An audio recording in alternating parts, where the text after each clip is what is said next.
আমাদের এসএমআরএফ ডিজাইন লাগবে না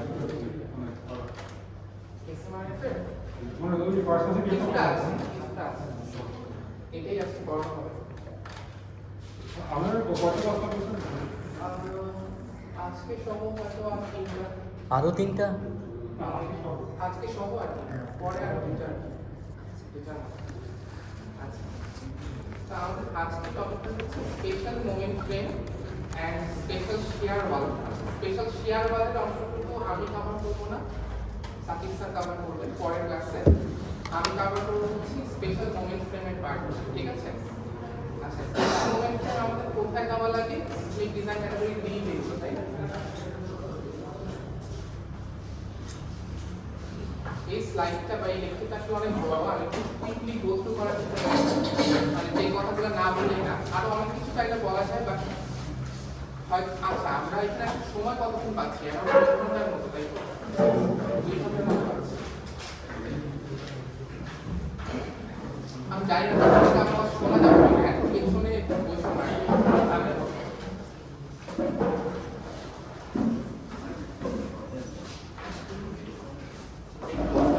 আমি তোমাদেরকে আরো ভালো একটা ক্লাস প্রোভাইড করে ঠিক আছে টাস্ক ইনসাইড ক্লাসেস রেকর্ড করতে সমস্যা আছে pretty much আমি যা করবো ওখানে সাইডে আচ্ছা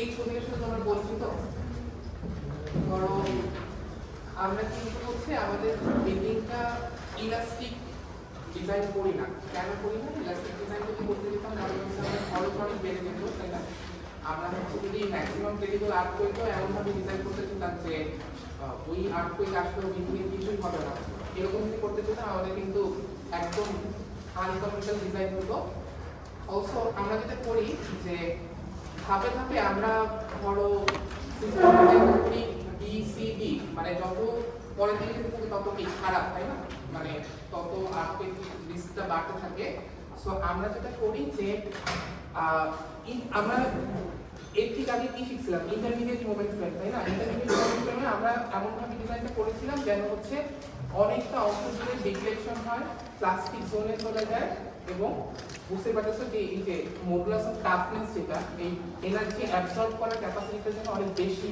ও থাকে তাই না মানে আমরা চাচ্ছি যে হচ্ছে তোমার ও এনাফ ডিফ্লেক্ট করুক ওই ম্যাক্সিমাম ক্রেডিবল যে আর্টওয়ার্কটা ওইটা আসলো ও ধরো একটা ডিজাইন ফিলোসফি কি ছিল মঞ্চটাকে কিন্তু ভাঙবে না তাই না যে হচ্ছে যে ও এনাফ ডিফ্লেক্ট করে একেবারে সস্তায় যাক কোনো সমস্যা নেই মানে একেবারে কলাপস না করে গেলে তাই না এরপরে আমরা এই বিল্ডিং অ্যাবান্ডন করে দেবো কোনো সমস্যা নেই মানুষ যেন না মারা যায় মানুষের যেন কোনো সমস্যা না হয় আচ্ছা জয়েন্ট ইলাস্টিক ওটা ডিজাইন করতে মানে জয়েন্টে মানে এনার্জি আমি বুঝি নিতে পারছি মানে বিম কলম জয়েন্টে এনার্জি ডিসিপেশন হবে মানে বিম কলম জয়েন্টে ইলাস্টিক হবে ওটা ডিজাইন ফিলোসফি না আসলে মানে এটার ডিজাইন ফিলোসফিটা এরকম ছিল যে ছোটখাটো আর্টকে যদি আসে তখন দেখো এই যে এই অর্ডিনারি বা ইন্টারমিডিয়েট বা স্পেশাল তো আজকে দেখাবো খেয়াল করে দেখো যে এই যে অল্প একটু ফোর্সের জন্য মানে ছোটখাটো আর্টওয়েক যেগুলো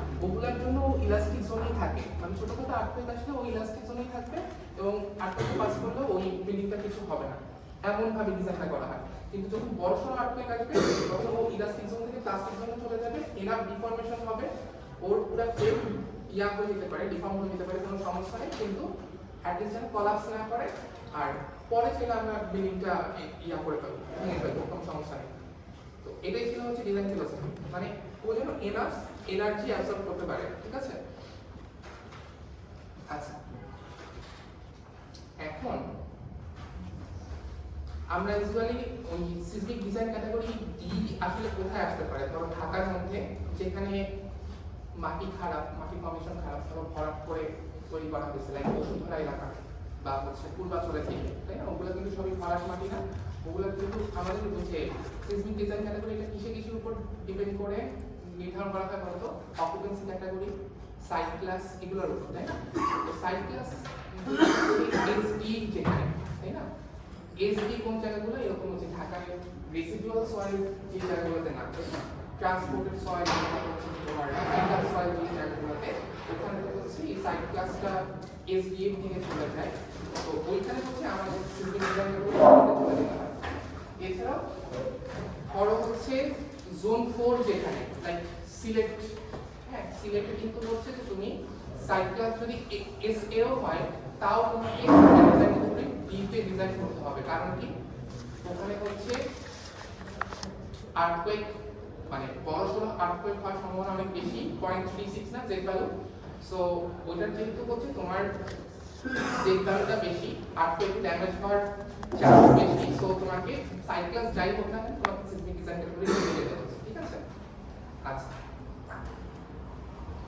এই টেবিলটার সাথে তোমরা পরিচিত কিভাবে করে হচ্ছে সিসমিক ডিজাইন ক্যাটাগরিটা সিলেক্ট করা হয়, তাই না? ওকে, এখন খেয়াল করে দেখো যে আমরা এসডিসি ডিতে যদি ডিজাইন করতে চাই সেক্ষেত্রে আমাদের হাতে কি কি অপশন আছে সেটার একটা সামারি এখানে দেখানো। প্রথম যে অপশনটা আছে সেটা হচ্ছে বেয়ারিং ওয়াল। জাস্ট হচ্ছে বেয়ারিং ওয়াল দিয়ে যদি তুমি বিল্ডিং ডিজাইন করতে চাও, বেয়ারিং ওয়াল বলতে আমরা কি বুঝি? যে গ্র্যাভিটি লোড এবং ল্যাটারাল লোড দুইটাই হচ্ছে শুধুমাত্র ওয়াল নিবে, এখানে কোনো ফ্রেম সিস্টেম নেই। সেক্ষেত্রে তোমাকে হচ্ছে এই ওয়ালটা কিরকম করতে হবে? যে স্পেশালি রিইনফোর্সড কংক্রিট শিয়ার ওয়াল করতে হবে। এবং এক্ষেত্রে তুমি ম্যাক্সিমাম যদি সিসমিক ডিজাইন ক্যাটাগরি ডিতে ডিজাইন করো, ম্যাক্সিমাম তুমি 50 মিটার পর্যন্ত হাইটের বিল্ডিং ডিজাইন করতে পারবে, এর উপরে তুমি যেতে পারবে, ঠিক আছে? আচ্ছা, সেকেন্ড যেই টাইপের বিল্ডিং হতে পারে সেটা হচ্ছে building frame system. Building frame সিস্টেমটা কিরকম থাকে বলো তো?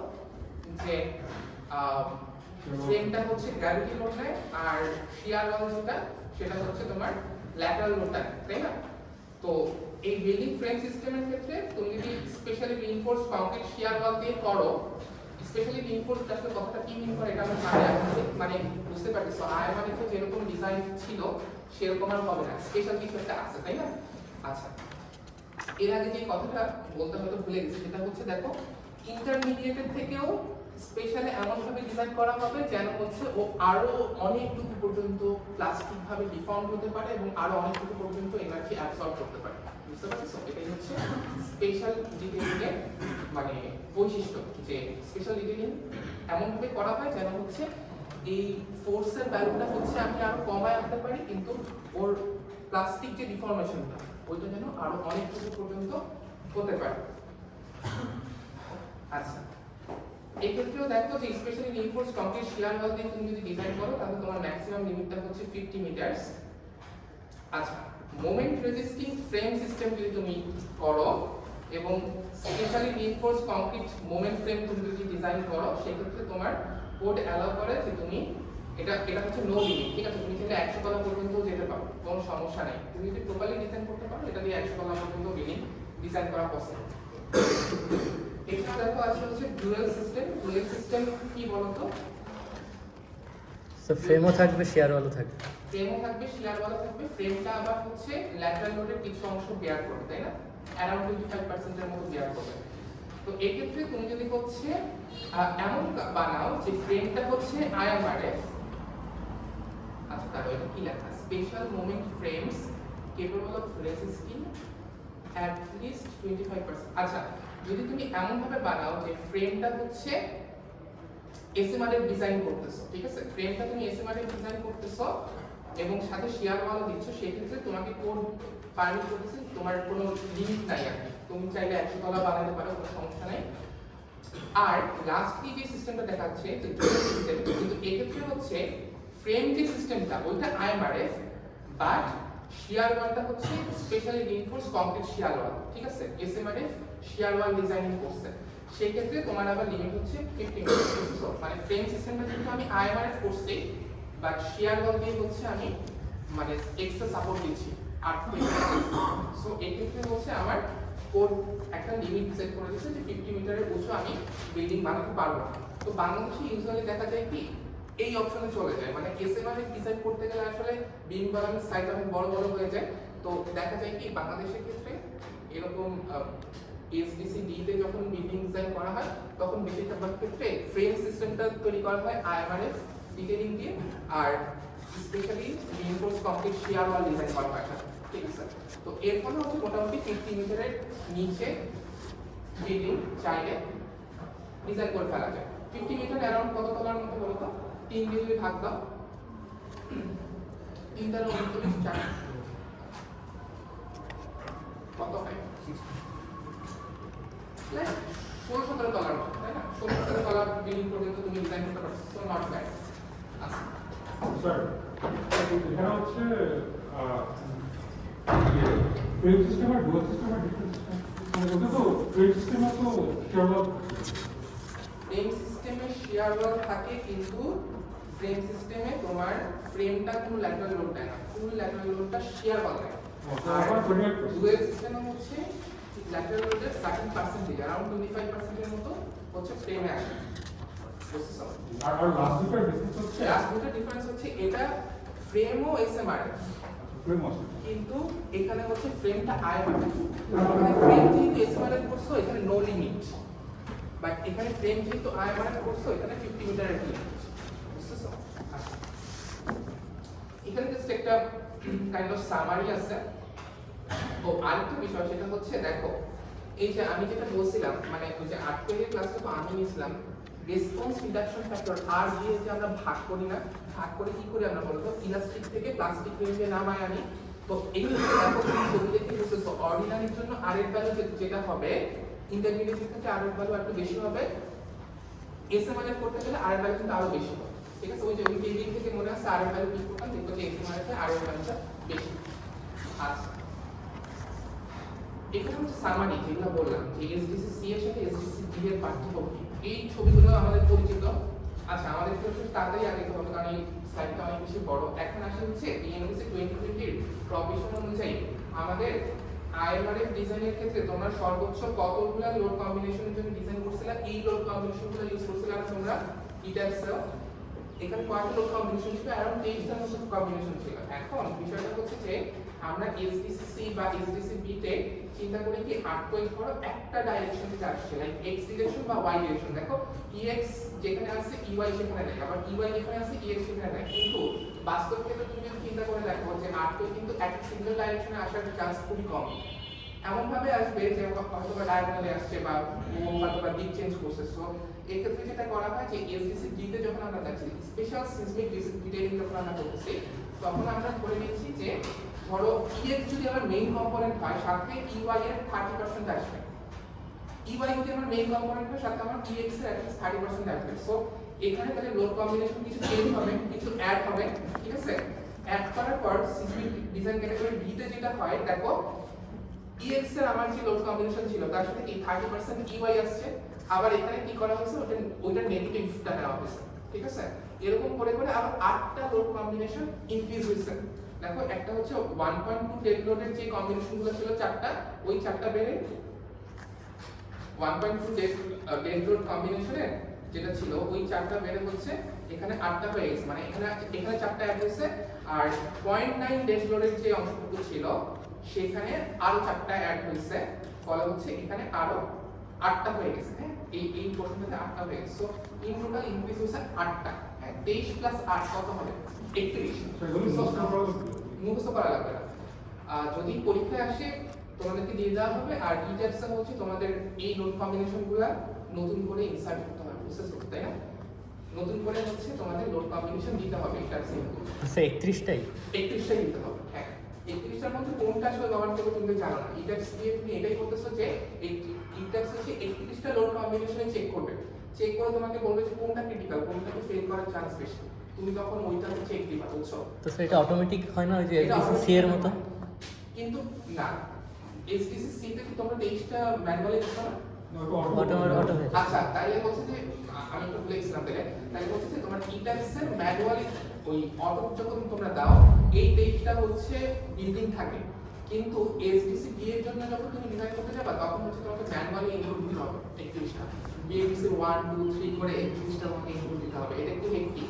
এখন বিষয়টা হচ্ছে এটা থেকে একটু ইয়া করা যায়, মানে শর্টকাট বানানো যায়। সেটা হচ্ছে E2K ফাইল কনসেপ্টটা তো তোমরা বোঝো। E2K ফাইল নোটপ্যাড দিয়ে করতে পারো না?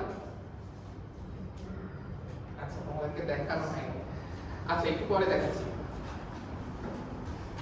তোমাদেরকে E2K ফাইল এক্সপোর্ট করা শেখানো হয় নাই? আচ্ছা ঠিক আছে, সমস্যা নেই, দেখাই দেব।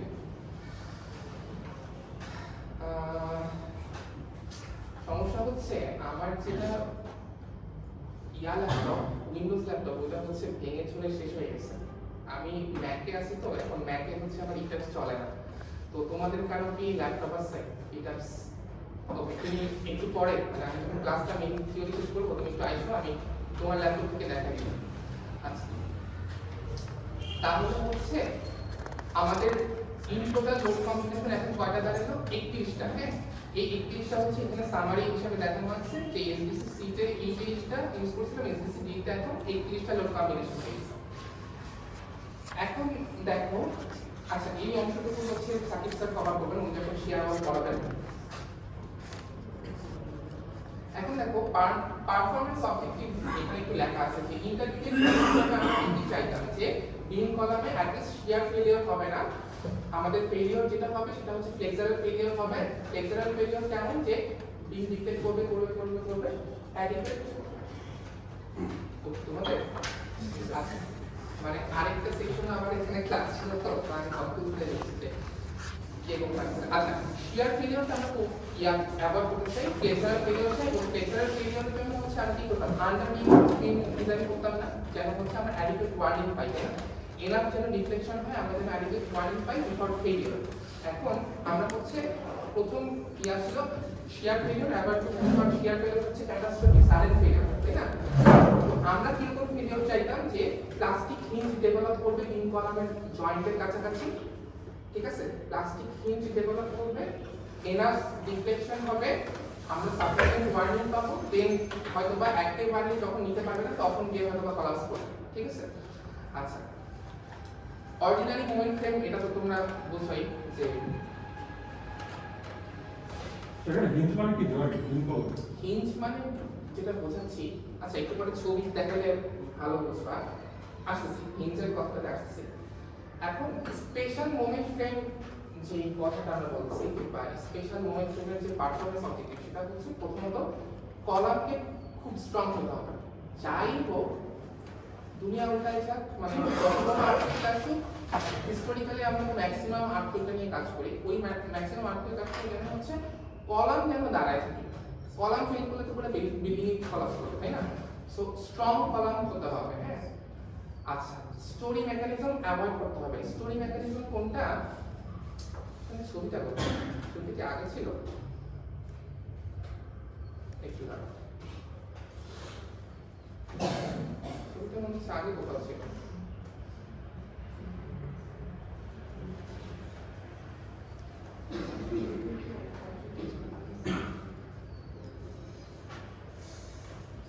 আমার মনে হচ্ছে একটু ফাস্ট আগে হবে, কারণ আমি শেষ করতে পারবো না। আচ্ছা, একটু পরে বলছি স্টোরি মেকানিজম কি। প্রথম কথা হচ্ছে স্ট্রং কলাম হতে হবে। হ্যাঁ, কলাম যেন কোনোভাবে কলাপস না করে। দ্বিতীয়ত হচ্ছে হিঞ্জের ডেভেলপমেন্ট। হিঞ্জের ডেভেলপমেন্টটা কোথায় হবে? বিমের বোথ এন্ডে হবে, ঠিক আছে? বিমের এন্ডে হিঞ্জ ফর্মেশন হবে, বাট কলামের এন্ডে যেন হিঞ্জ ফর্মেশন না হয়, ঠিক আছে? এটা হচ্ছে পারফরম্যান্স অবজেক্টিভ, যে মানে বিমের এন্ডে যদি হিঞ্জ ফর্ম করে, ও হচ্ছে এনাফ রোটেট করবে, এনাফ সোয়ে হবে, এনাফ ডিফ্লেকশন হবে, কোনো সমস্যা নেই, প্লাস্টিক রেঞ্জে চলে যাবে, কিন্তু কলাম যেন কোনোভাবে কলাপস না করে। কিন্তু যেটা হয় যে আর্থকুয়েক যখন আসে, তখন হচ্ছে ফার্স্টে হচ্ছে এরকম ল্যাটারাল লোড আসে, তাই না? ল্যাটারাল লোডে দেখা যায় কি যে অনেক সোয়ে হয়ে যায়, এরপরে দেখা যায় কি গ্র্যাভিটি লোডের কারণেই ফেলটা করে, বুঝছো? এই জন্য তোমাকে কলাম এত স্ট্রং ভাবে বানাতে হবে যেন গ্র্যাভিটি লোডে কলাম যেন ফেল না করে, ঠিক আছে?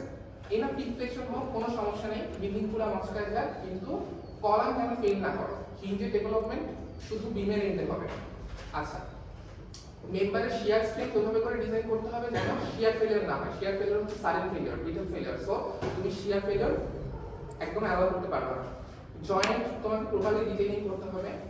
আমি ঠিক শিওর না জয়েন্টের পার্টটুকু তোমাদেরকে পড়ানো হবে কিনা, বাট জয়েন্টের জন্য স্পেশাল ডিটেইলিং লাগে আর এসএমআরএফ ডিজাইন। ওকে, আর রিবারের ডেভেলপমেন্ট এন্ড স্প্লাইসেসও হচ্ছে কিছু এক্সট্রা রিকোয়ারমেন্ট চলে আসে এসএমআরএফ ডিজাইনে, যেটা কিনা আইএমআরএফ এ হয়তো অতটা স্ট্রিংজেন্ট ছিল না। সেখানে রিভার বাকলিংটা ওটা কি কলমের কথাই বলছে, মানে কলম কলামের কথাই বলছে। আচ্ছা, এখন এই যে ডাক্টিলিটি আমরা ইমপ্রুভ করতে চাই, মানে বিফোর ফেলিওর যে এনার্জিটা অ্যাবসর্ব করে, যত বেশি অ্যাবসর্ব করে তত তো ডাক্ট টাইম, রাইট? সো এই যে ডাক্টিলিটি আমি ইমপ্রুভ করতে চাই, এটা আমি কিভাবে করতে পারি? প্রথম কথা হচ্ছে ইউজ লো ফ্লেক্সারাল রিইনফোর্সমেন্ট রেশিও। লো এর ভ্যালুটা কম রাখতে হবে, তাই না? ওই যে আমরা বিমের ক্ষেত্রে দেখছিলাম, ওই যে ইপসিলন পি দিয়ে আমরা চেক করতাম, তাই না? 0.005 আছে কিনা। এর থেকে বেশি আমরা দিতাম না। কেন দিতাম না? কারণ আমরা এনাফ ওয়ার্নিং চাই। প্রথম কথা এনাফ ডাক্টিলিটি চাই। এরপরে হচ্ছে আমাদের যে মেইন কনসেপ্টটা, সেটা হচ্ছে add compression reinforcement and add confining reinforcement. মানে হচ্ছে আমাদের যেখানে হিঞ্জ হওয়ার প্রবাবিলিটি বেশি, লাইক হচ্ছে বিমের এন্ডে, সেইখানগুলোতে আমরা খুব ঘন ঘন স্টিল আপ দিব, কলামের এন্ডগুলোতেও খুব ঘন ঘন টাই দিব। এমন ভাবে ঘন করে স্টিল আপ আর টাই দিব যেন হচ্ছে যে একেবারে স্টিল কোর দ্বারা আবদ্ধ টাইপের হয়ে যায়, বুঝছো? কনফাইনমেন্ট যত বেশি হয়, বুঝি তোমরা স্পাইরালি রিইনফোর্সড কলাম করছো না?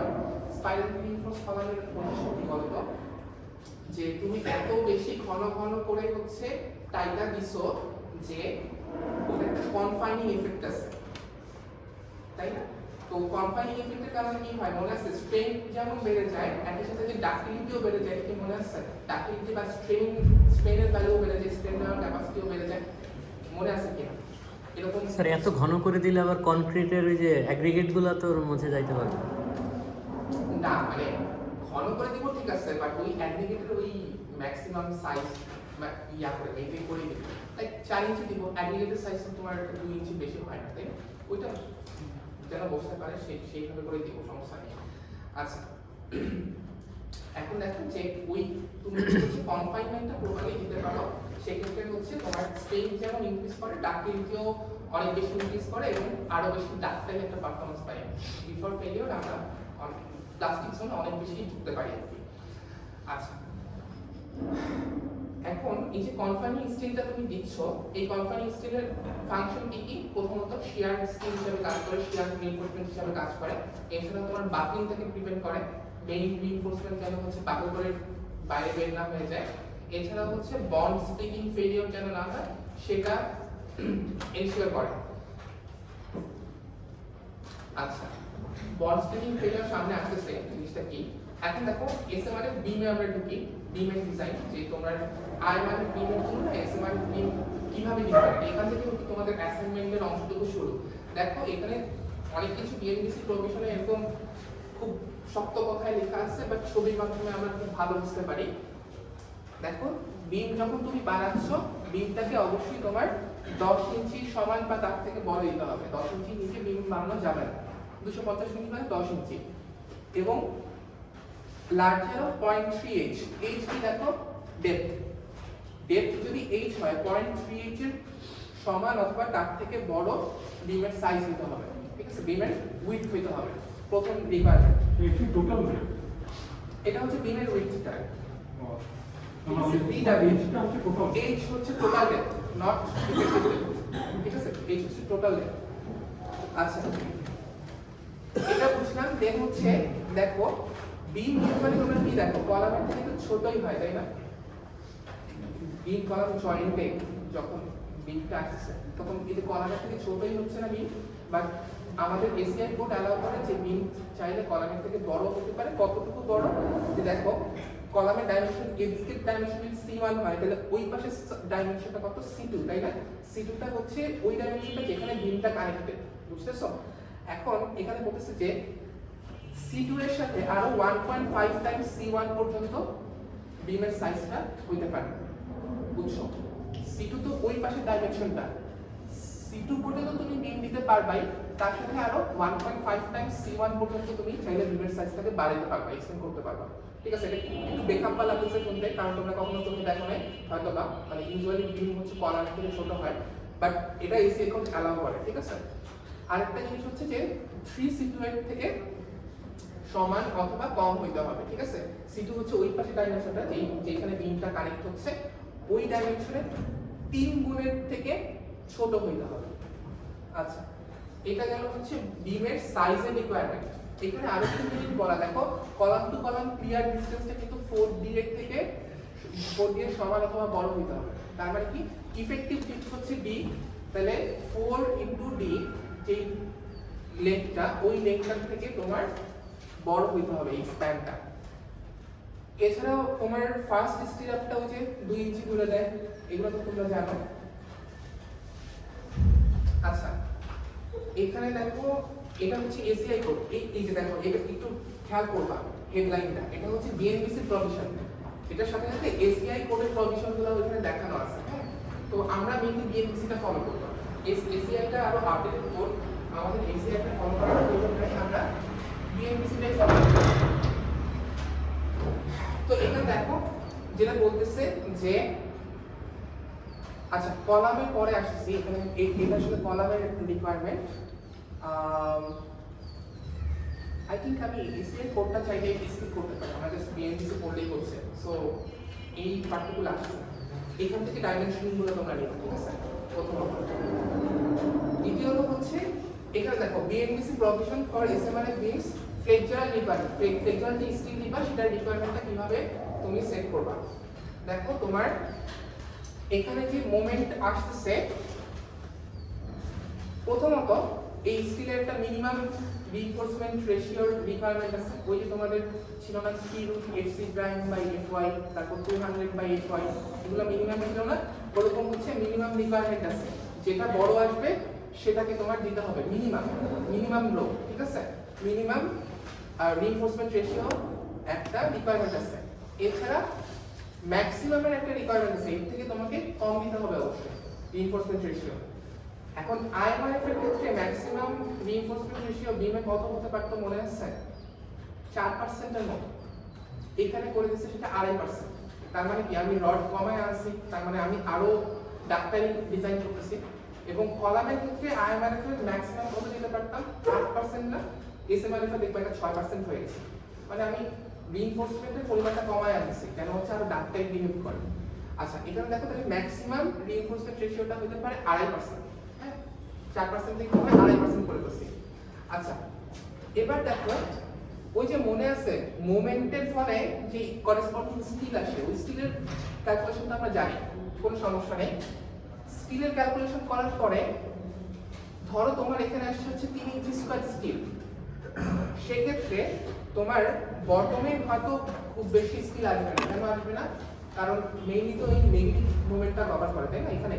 আচ্ছা, বটমে অ্যাটলিস্ট তোমাকে তখন 1.5 ইঞ্চি স্কয়ার দিতে হবে। মানে এইখানে তুমি যদি রড দিচ্ছ, এখানে তুমি তার হাফের কম দিতে পারবে না, বুঝছো? এই যে এখানে পজিটিভ রিইনফোর্সমেন্টটা নেগেটিভ রিইনফোর্সমেন্টের হাফের সমান অথবা তার থেকে বড় হবে। যদি ক্যালকুলেশন থেকে এমনি বড় চলে আসে তাহলে কোনো সমস্যা নেই, যদি ছোট চলে আসে তাহলে তোমাকে এই নেগেটিভ রিইনফোর্সমেন্টের হাফের সমান দিতে হবে, বুঝছো? আচ্ছা, এই এন্ডেও সেম।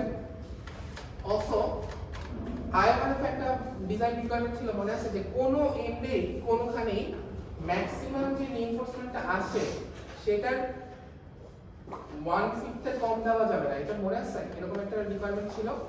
এখানে হচ্ছে তোমার ম্যাক্সিমাম যে স্টিলটা, ধরো ম্যাক্সিমাম স্টিল আসছে 4 ইঞ্চি স্কয়ার, তুমি কোনোখানেই সেই 4 ইঞ্চি স্কয়ারের 4/4, তার মানে হচ্ছে 1 ইঞ্চি স্কয়ারের কম দিতে পারবে না, ঠিক আছে? 1/4 এর কম তুমি দিতে পারবে না। ম্যাক্সিমাম যে স্টিলটা আসছে সেটা 1/4 এর কম কোনোখানেই তুমি দিতে পারবে না স্টিল, ওকে? আচ্ছা, মিনিমাম 2টা বার কন্টিনিউয়াসলি যাবে, এটা তো বুঝতেছো, এই কারণে নালে তুমি স্টিল আপ ভাবতে পারবে না। তাহলে বিমের প্রভিশন তো মোটামুটি বোঝা গেছে, ফ্লেক্সুরাল রিইনফোর্সমেন্ট, তাই না? টাইম তো মনে হচ্ছে ভালো লাগবে। আচ্ছা, এখানে এটা আসলে এসিআই প্রভিশন, এটা আমি চাইলে স্কিপ করতে পারি, বাট এসিআই প্রভিশনে তোমার কিছু এক্সট্রা জিনিস বলা আছে। দেখো যে তুমি মেইন রিবারগুলার যেখানে স্প্লাইস করবা, স্প্লাইসিংটা যেন মাঝামাঝি হয়, ঠিক আছে?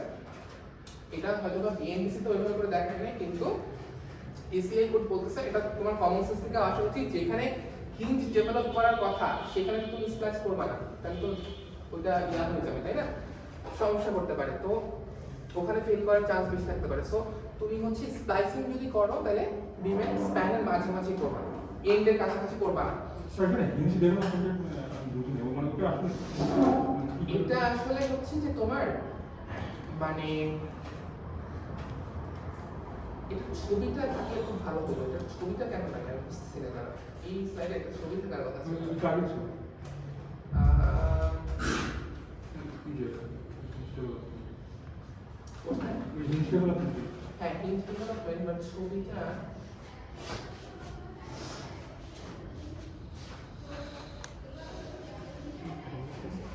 সমস্যা নেই এই যে দেখো। এই যে একটু আগে যে বলছিলাম না যে স্ট্রং কলাম উইক বিম, এখানে বোঝা যাচ্ছে। দেখো স্টোরি মেকানিজম হচ্ছে এরকম যে দেখো কলামের এন্ডে হিঞ্জ ডেভেলপ করছে, ফলে হচ্ছে ও ঘুরে গেছে। হিঞ্জ ডেভেলপ করা মানে কি মোমেন্ট নিতে পারতেছে না আমার এখন, বুঝছো? হিঞ্জ মানে ওখানে মোমেন্ট নিতে পারতেছে না, সো ও হচ্ছে সোয়ে করে ঘুরে গেছে। সোয়ে না, ঠিক ও হচ্ছে ঘুরে গেছে, রোটেট করে গেছে।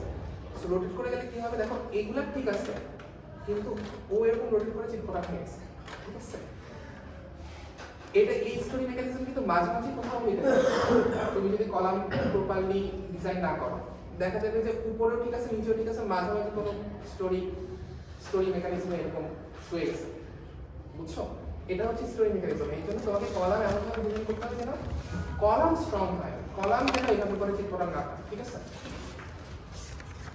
আর সোয়ে মেকানিজম এটা তুমি চাচ্ছ কি বিমের এন্ডে হিঞ্জ ডেভেলপ করুক, কোনো সমস্যা নেই, পুরো স্ট্রাকচারটা এইভাবে করে সোয়ে করুক, কিন্তু স্টোরি মেকানিজম না, ঠিক আছে? কলাম যেন ওইভাবে করে রোটেট করে না যায়, স্টোরি মেকানিজম মানে স্ট্রং মানে উইক কলম স্ট্রং কলাম উইক হয়ে যাও, ঠিক আছে? বিমের তুলনায় কলাম যখন উইক হয় তখন হচ্ছে এরকম বিম ফেল না করে কলাম ফেল করে যায়। তো তুমি হচ্ছে চাও উইক বিম স্ট্রং কলাম, ঠিক আছে? স্ট্রং কলাম উইক বিম, এটাই হচ্ছে মেইন ফিলসফি যে তোমার সোয়ে করে এভাবে করে সোয়ে যত ইচ্ছা করুক, কলাপস না করলেই হইলো। এবং কলামটা যেহেতু মেইন মেরুদণ্ড, সেহেতু তুমি কলামকে কোনোভাবে কলাপস করতে দিবা না, বুঝছো? আচ্ছা,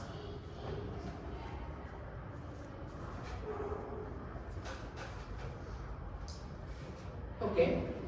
এখানে বিষয়টা হচ্ছে যে হিঞ্জের যে ডেভেলপমেন্টটা, এটা ইউজুয়ালি হচ্ছে ধরো ডেপথ যদি h হয় 2h ডিসটেন্সেই হচ্ছে তোমার ক্রিটিক্যাল জোন, ওখানেই হিঞ্জ ডেভেলপ করার চান্স সবচাইতে বেশি। সো এই 2h লেন্থ জুড়েই তোমাকে বেশি বেশি ঘন ঘন করে স্টিরাপ দিতে হবে, বুঝছো? আচ্ছা, এখানে আসো। এই কত ঘন দিতে হবে সামনে আসছে, সমস্যা নেই। শিয়ার রিইনফোর্সমেন্ট আলাদা করে করছি, মানে আমরা ফ্লেক্সার কভার করলাম, বিমের সাইজ কভার করলাম, এরপর শিয়ার রিইনফোর্সমেন্ট আসছে।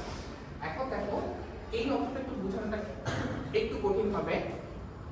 বিষয়টা হচ্ছে ধরো আমরা যখন এখানে বিম ডিজাইন করবো বা কলাম ডিজাইন করবো, তখন হচ্ছে আমরা ক্যাপাসিটি ডিজাইন করবো, শিয়ার ক্যাপাসিটি ডিজাইন করবো। মানে হচ্ছে আমরা চাচ্ছি মোমেন্টে ফ্লেক্সারাল ফেলিওর হোক, শিয়ার ফেলিওর জন্য না, ঠিক আছে?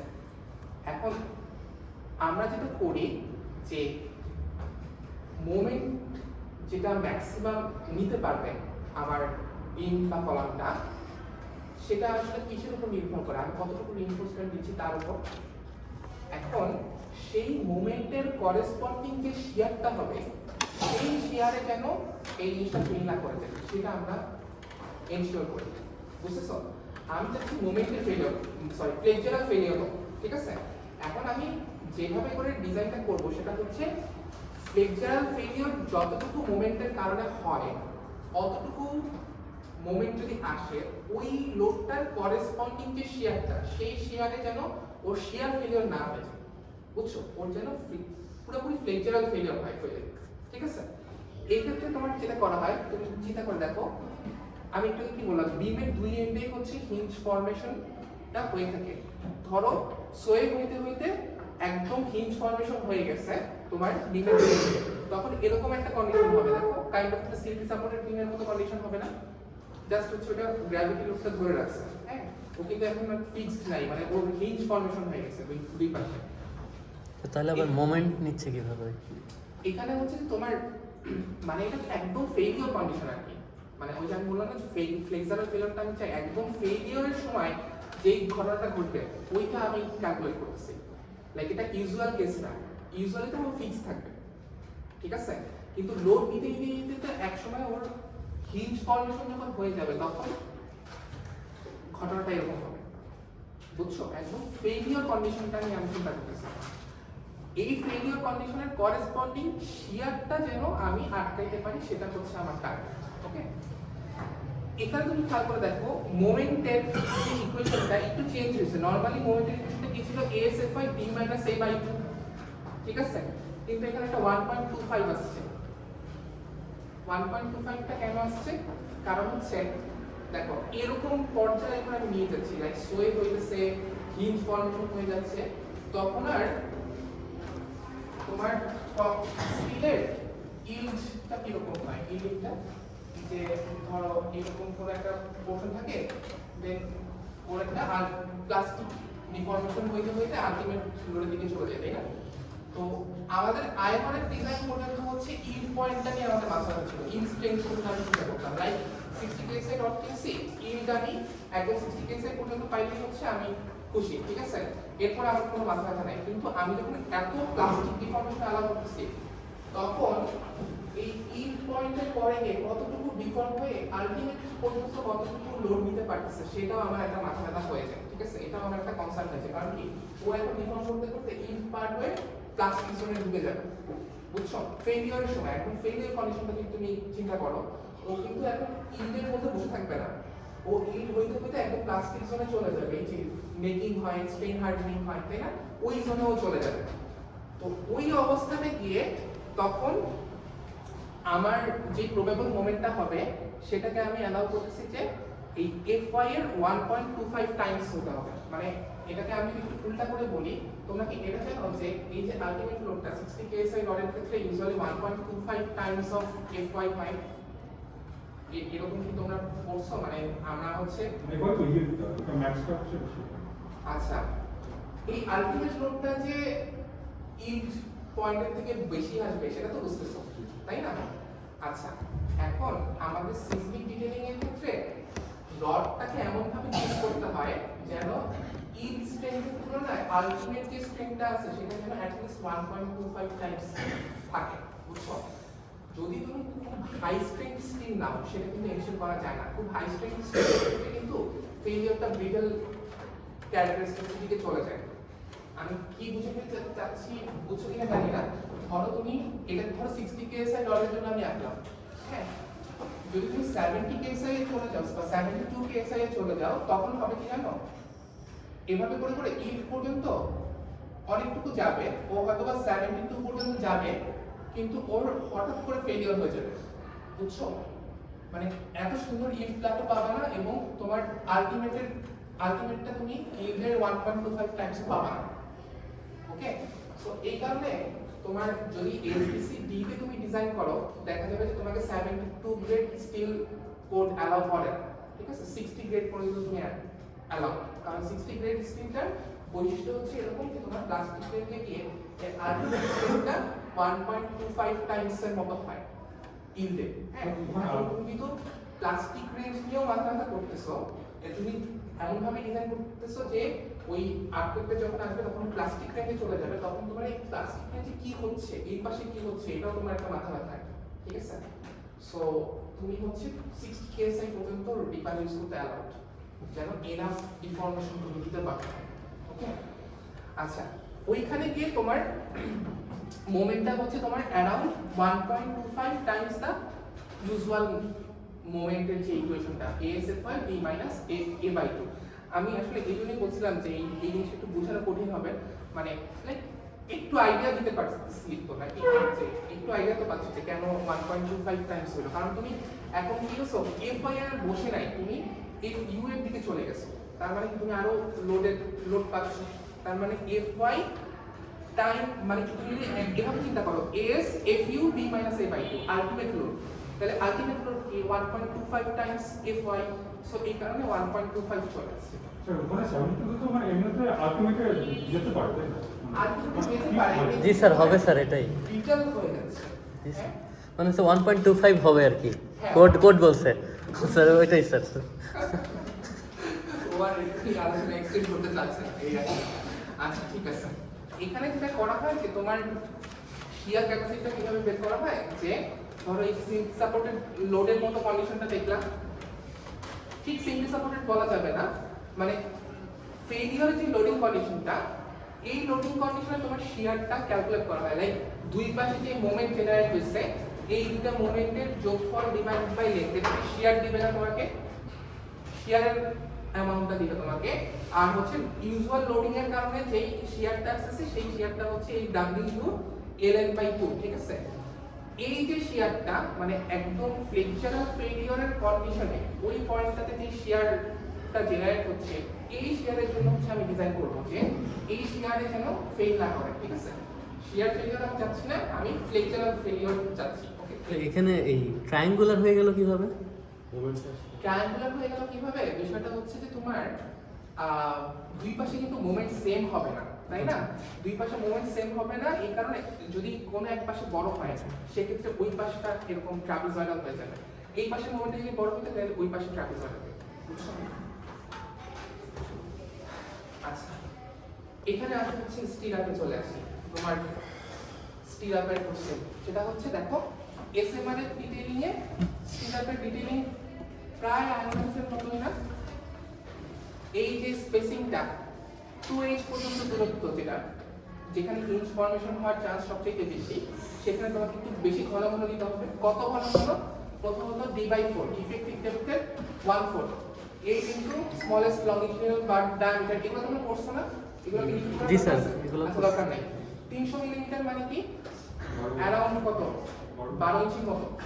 তো 12 ইঞ্চি একটু বেশি মনে হচ্ছে না, কারণ এসএমআর এর ডিটেইলিং এর কিন্তু চলে আসছে, এখন কিন্তু আর আইএমআরএস এ নাই। সো এটা বিএমপিসি তো 2020 আসলে বিএমপিসি কিন্তু লেখা হয়েছে হচ্ছে তোমার অ্যারাউন্ড 2012-13 সালের দিকে, এবং এটা গ্যাজেটেড হইতে সময় লাগছে গিয়ে 22 পর্যন্ত, ঠিক আছে। সো বুঝতে পারছো এই 8-10 বছরে কোড ডেভেলপ হচ্ছে না, আরো চেঞ্জ হয়েছে না এসএ এর। সো বিএমপিসি তো বেশিরভাগ জিনিস আমাদের এসএ এর থেকে নিয়ে আসে, তাই না, কম্পিউটার যেগুলো।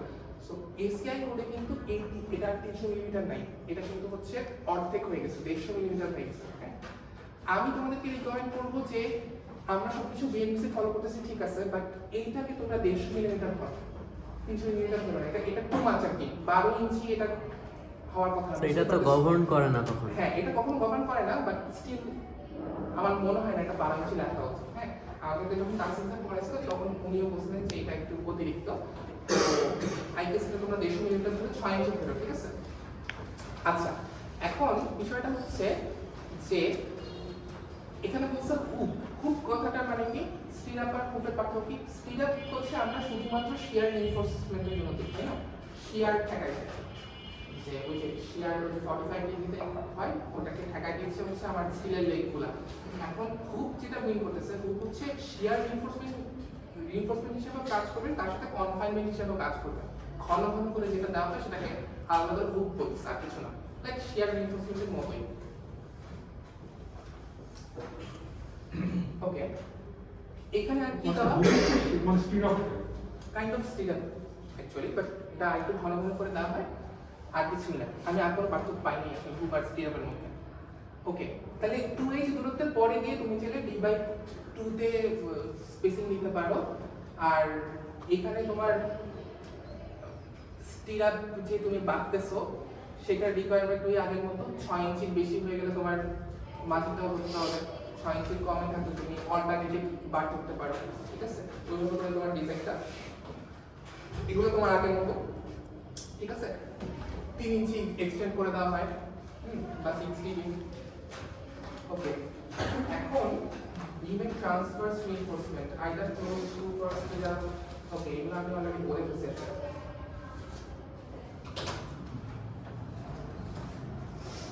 একটু আগে কি দেখলাম, বিএমবিসি কোড দেখলাম, এখানে হচ্ছে এসিআই টা দেখানো হচ্ছে, এই যে দেখো এসিআই কে এটা 6 ইঞ্চি হয়ে গেছে, 150 মিলিমিটার হয়ে গেছে। হ্যাঁ, এটা ফলো করার দরকার নেই, জাস্ট এখান থেকে একটাই টেক অ্যাওয়ে, সেটা হচ্ছে যে তোমার এসিআই কোডে জাস্ট বলে দিচ্ছে যে স্প্লাইসিং যেখানে হচ্ছে সেখানেও তোমাকে ওরকম 2h দূরত্ব করে যেখানে ঘন ঘন দিচ্ছিলা যেভাবে করে, স্প্লাইসিং যদি করো সেখানেও তোমাকে ঘন ঘন স্টিরাপ দিতে হবে।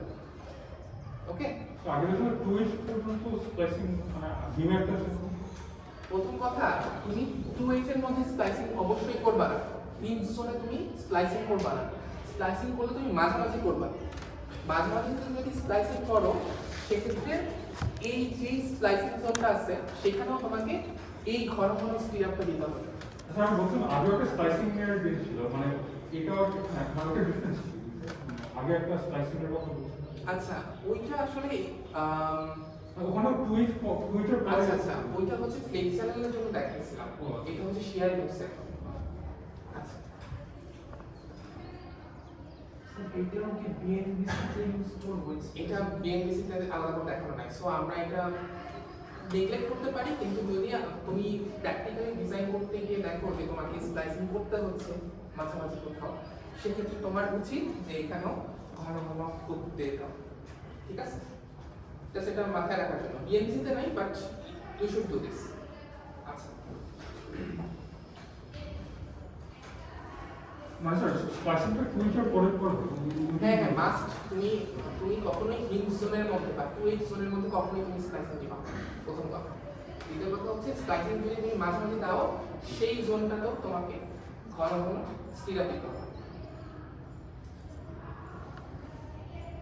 এগুলো তোমরা অলরেডি জানো, ঘন ঘন দিলে কি সুবিধা হবে।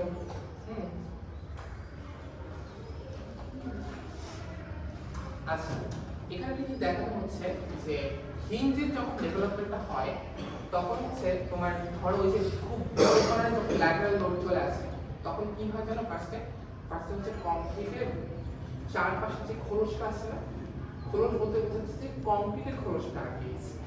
একটা হচ্ছে এরপর তো কেজ স্টিরাপ, মানে ক্লিয়ার কভারটা আগে বসে পড়ে যায়, বুঝছো, ফেলিওর সময়।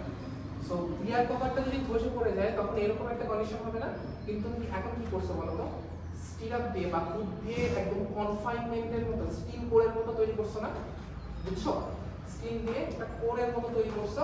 সো এখানে যেটা হবে, কোন সমস্যা নেই। কি সমস্যা হইতে পারতো যে ধরো তুমি যদি আয়মারে ডিজাইন করতাম, বা তুমি যদি হচ্ছে খুব সুন্দর করে ওইখানে করে টাইয়ের বা স্টিরাপের না করতা, সেক্ষেত্রে যেটা হইতে পারতো যে স্টিরাপগুলো বা টাইগুলো খুলে চলে আসতে পারতো। কিন্তু এখন যদি তুমি এনাফ স্ট্রং ডিজাইন করছো শেয়ার রিইনফোর্সমেন্টের, এবং খুব দিয়ে তুমি একেবারে ঘন ঘন কনফাইনমেন্ট দিয়ে দিছো, তখন যেটা হবে যে উপরে আগে কি হচ্ছে বলতো, উইকনেস স্টেজ অবশ্যই তুমি চিন্তা করো।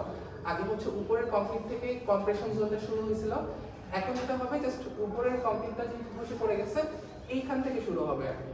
কোনো সমস্যা নাই, স্টিলও লোড ক্যারি করতে পারতেছে। তুমি এমনভাবে ডিজাইন করছো যেন মাঝের কোডটা যেন প্রোটেক্টেড থাকে, ঠিক আছে? ওই প্রোটেকশনটার কারণে কিন্তু পুরো কংক্রিটটা বসে পড়তেছে না, স্টিল দিয়ে তুমি প্রোটেক্ট করে ফেলছো কনফাইনমেন্ট দিয়ে। আচ্ছা, বন্ড স্প্লিটিং যেটা বলা হয়েছিল, সেটা হচ্ছে তুমি যদি চিন্তা করো, কাঠটা কিন্তু একটা ডিরেকশনে কাজ করে না, লোড রিভার্সাল হয়, একবারে কিন্তু একটা ডিরেকশনে। যেই মুহূর্তে এখানে টেনশন, পরের মুহূর্তে এখানে দেখা যাবে কম্প্রেশন, এখানে টেনশন, বুঝছো? কম্প্রেশন টেনশন চেঞ্জ হচ্ছে খুব ফাস্ট, আর তো এটা ফ্রিকোয়েন্সি হচ্ছে। মানে হিঞ্জ হবে। বিমের কথা যদি আমি বলি, যে কোনো ক্ষেত্রে ফ্রেমের যে কোনো পয়েন্টে তোমার টেনশন কম্প্রেশন চেঞ্জ হচ্ছে, লাইক হাতটা একবার এদিকে আসছে, একবার ওদিকে আসছে। মানে তুমি চিন্তা করো, ফ্রেমটা একবার এদিকে সই করলো, আরেকবার এদিকে সই করলো, তার মানে কি হবে বলতো? যে টেনশন কম্প্রেশন চেঞ্জ হচ্ছে না যে কোনো ফেসে। তো এখানে কি হবে যে টেনশনের কারণে বন্ড স্প্লিটিং হবে। এখন তুমি যেহেতু এই অংশটুকু ভালো করে প্রোটেক্টেড করে রাখছো ফুল দিয়ে, বন্ড স্প্লিটিং হইলেও ওটা খুব বেশি কোর পর্যন্ত পৌঁছতে পারবে না, বুঝছো? ওটা তুমি প্রিভেন্ট করতেছো। আচ্ছা, হয়তো কভারটা পড়ে যাবে, বাট কোরটা প্রোটেক্টেড থাকবে। স্টিরাপের জন্য, ঘন ঘন হুপের জন্য। আচ্ছা, এখানে একটা বলার বিষয় আছে, সেটা হচ্ছে যে অনেক সময় যখন এসএমআর এর ডিজাইনিং করে, তখন হচ্ছে ইডাপসে তুমি যখন ইডাপসে ইনপুটটা দিবা, তখন শিয়ারের ক্যাপাসিটি কিভাবে বের করে মনে আছে? কংক্রিটের ক্যাপাসিটি প্লাস স্টিলের ক্যাপাসিটি না। কিন্তু অনেক সময় যেটা হয় যে যখন ইন টোটাল আর্থকুয়েক লোডের কারণে যে শিয়ারটা ভিই, ধরো এই শিয়ারের ভ্যালুটা হচ্ছে 300 কিপের মতো, এই যে মোমেন্ট যেটা দেখছো তুমি এটা হচ্ছে আর্থকুয়েক লোডের জন্য জেনারেটেড শেয়ার, আর এটা হচ্ছে নর্মাল ইউজুয়াল গ্র্যাভিটি লোডের জন্য জেনারেটেড শেয়ার, ঠিক আছে? এই পোরশনটা যদি টোটাল শেয়ারের 50% বা তার বেশি হয়, অর্থাৎ এই পোরশনটা যদি 150 কি বা তাকে এক্সিড করে চলে যায়, মানে ইন টোটাল ছিল কত 300 কি, তার মধ্যে 150 কি বা তার বেশি যদি এখান থেকে আসে আর্থকুয়েকের জন্য আসে, সেক্ষেত্রে ইটাবস যেটা করে বা এসএমএল এর ডিটেইলিং যেটা করা হয় সেটা হচ্ছে কংক্রিটের শেয়ার ক্যারিং ক্যাপাসিটিটাকে জিরো ধরে নেওয়া হয়। ধরে নেওয়া হয় যে কংক্রিট একদম শেয়ার নিতে পারবে না, যা শেয়ার আসবে সব স্টিল নিতে হবে, ওইভাবে করে ডিজাইন করতে হবে, বুঝছো? ভিসিটাকে তখন জিরো ধরে নেয়। ওকে, এই কারণে দেখো if earthquake induced shear force is greater than half VE then VC is equal to 0. ভিসিটাকে তুমি তখন আর ধরবাই, কংক্রিটের শেয়ার ক্যারিং ক্যাপাসিটি তুমি তখন বাদই ধরবে। আচ্ছা, ও আরেকটা ছিল সেটা হচ্ছে তোমার পিইউটা যদি লেস দেন এজিএফসি টাইম বাই 25, আচ্ছা এটা আসলে আরো স্ট্রিংজেন্ট জিনিস, যে অ্যাক্সিয়াল লোডটা যদি এমন হয় যেটা কিনা 0.1 এফসি টাইমের থেকেও ওইটা আচ্ছা, এটা তোমাদের কনসিডার না করলেও চলবে, ঠিক আছে? এটা বাদ দিতে পারো, এই কন্ডিশনটা দরকার নেই। আমরা যখন বলছি আমাদের তো বাদ দেওয়া হয়েছে সব। আচ্ছা, এসে মানে কলাম টিম শেষ করলাম, কলাম করলাম, বিম তাহলে কি কি করলাম? এক শুরু করলাম বিমের ডাইমেনশন কি, সেকেন্ড আমরা কি করছি বিমের ফ্লেক্সারাল রিইনফোর্সমেন্টের রিকোয়ারমেন্ট, থার্ডলি আমরা কি করছি শিয়ার। আচ্ছা, এসে মানে কলাম কি, কলামে এখন ছবি থেকে একটু দেখে নেই ফার্স্টে। আচ্ছা, এটা মনে হয় এসিআই একটা আমাদের মেইন জিরো হয়।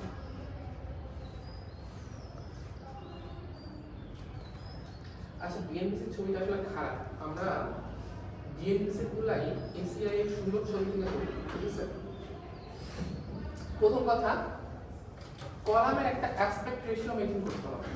কলামের ডাইমেনশন এমন হতে হবে যেন অ্যাসপেক্ট রেশিওটা 0.4 থেকে 2.5 এর মধ্যে হয়, ঠিক আছে? মানে একদিকে ডাইরেকশন আর একদিকে ডাইমেনশনের রেশিওটা তোমার 0.4 থেকে 2.5 এর মধ্যে হতে হবে, এবং কলামের কোনো ডাইমেনশনই 12 ইঞ্চি কম হতে পারে না, মিনিমাম 1 ফিটের ডাইমেনশন থাকতে হবে।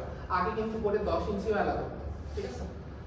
আচ্ছা, কলাম এটা গেল, দেন হচ্ছে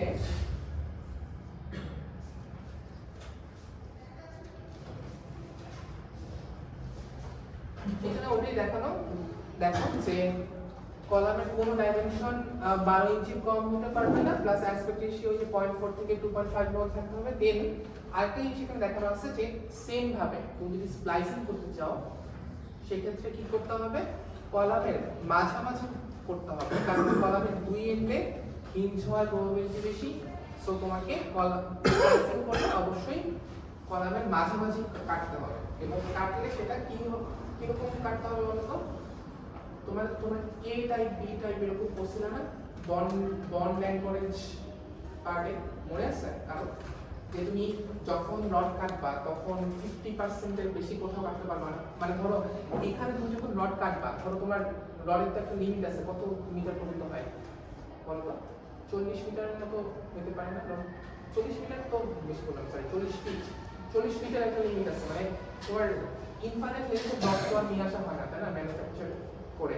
সো তোমার হচ্ছে রডের এরকম একটা লিমিট আছে লেন্থের, ওই কারণেই তুমি স্প্লাইসিংটা দিতে বাধ্য হচ্ছ, নাহলে তুমি স্প্লাইসিং করতে না, তাই না? তুমি কন্টিনিউয়াসলি এখন তুমি ধরো হচ্ছে তোমার নিচের থেকে রড উঠে এখানে শেষ হয়ে গেছে, স্প্লাইসিংটা করলাম হচ্ছে কলামের মাঝামাঝি। এখন কি বলতে চাচ্ছিলাম, দাঁড়াও, স্প্লাইসিং করতে হলে তোমাকে মাঝামাঝি করতে হবে, এটা প্রথম কথা। দ্বিতীয় কথা হচ্ছে টাইপ এ তোমাকে দিতে হবে, মানে হচ্ছে তুমি কলামের যে মেইন রিইনফোর্সমেন্টগুলো গেছে সেই রিইনফোর্সমেন্টের সর্বোচ্চ 50% একটা জায়গায় কাটতে পারবা, 50% আরেকটা জায়গায় তুমি কাটবা। মানে 100% রড তুমি একটা সিঙ্গেল জায়গাতে কেটে দিবা না, তাহলে কি হবে? ওই জায়গাটা উইক হয়ে যাবে না? মানে তুমি যতই স্প্লাইসিং করো স্টিল মানে তুমি 100% লংজিটিউডাল ডিপার্চার কোথাও কেটে ফেলো, ওইটা কিন্তু তোমার উইকনেসের কারণ হয়ে যায়। কাটা মানে তুমি সর্বোচ্চ 50% কাটবা, 50% কাটবা। ধরো তোমার 4 ইঞ্চি স্কয়ার রড দিয়েছে, তার মধ্যে 2 ইঞ্চি স্কয়ার রড তুমি কেটে স্প্লাইসিং করলে এখানে আরো 2 ইঞ্চি স্কয়ার পরেরটাতে কাটবা। বুঝছো আমার কথাটা? বুঝছো? ধরো 4টা রড দিয়েছে তুমি নাম্বার 9, তার মধ্যে 2টা এখানে কাটলা, স্প্লাইসিং করলাম, বাকি 2টা উপরে কাটলাম পরেরটাতে, ঠিক আছে? সো স্প্লাইসিং করার সময় 50% এর বেশি তুমি কাটবা। ওকে, স্যার লেখা আছে মানে এটা তোমার কোথায় যে লেখা, এত লেখা এখানে কোথাও না কোথাও লেখা আছে। অলসো তুমি যদি না পাও তাহলে তুমি একটা কাজ করো, আরসিসি 1 এ বন্ড অ্যান্ড কলেজের একটা চ্যাপ্টার ছিল না ডিমে, বন্ড অ্যান্ড কলেজের মধ্যে গিয়ে দেখো টাইপ এ টাইপ বি আছে এটা কি স্প্লাইসিং এর জন্য? স্প্লাইসিং এর জন্য। টাইপ এ তে দেখবা যে 50% এর বেশি তোমার কাটা অ্যালাউ করে না। টাইপ বি তে আবার 100% কাটে, মানে ওটা একটু উইকার টাইপের। হ্যাঁ, ওটা হচ্ছে আমরা আবার এসএ মানে অ্যালাউ করি। আচ্ছা, এখানে দেখো ওই যে মনে আছে স্ট্রং কলাম উইক ওয়েভ, ওইটার জন্য আমাদের একটা ডিজাইনে তো এই চিন্তাটা রিফ্লেকশন থাকা উচিত, তাই না? কিভাবে আমি এই চিন্তা করবো, যেটা করা হয় যে কোনো একটা জয়েন্টে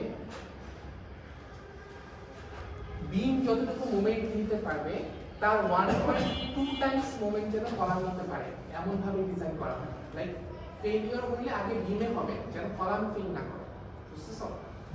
এই জন্য হচ্ছে মোমেন্টটা কি করা হয় 1.2 টাইমস গার্ডার মোমেন্ট, জি দিয়ে গার্ডার বোঝাচ্ছে আর বিম গার্ডার বোঝাচ্ছে। কলামের মোমেন্ট ক্যারিং ক্যাপাসিটিটা অ্যাট লিস্ট 1.2 টাইমস বেশি হতে হবে, 1.2 বা 6/5 এই রেশিওটাই।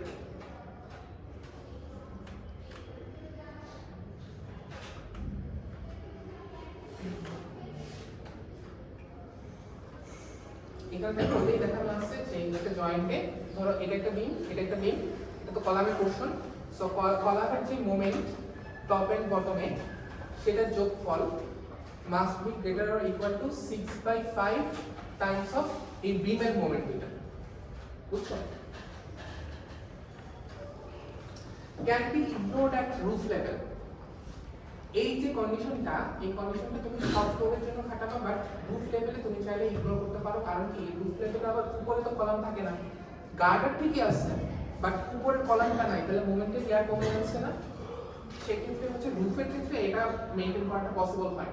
ওকে, সো রুফে যদি তোমার এরকম তুমি মেইনটেইন নাও করতে পারো, ওইটা তুমি চাইলে ইগনোর করতে পারো, বাট বাকি ফ্লোরগুলোতে তোমার এমনভাবে ডিজাইন করতে হবে যেন কলামের মোমেন্ট বিমের মোমেন্টের 1.2 টাইমস এর সমান বা তার বেশি হয়।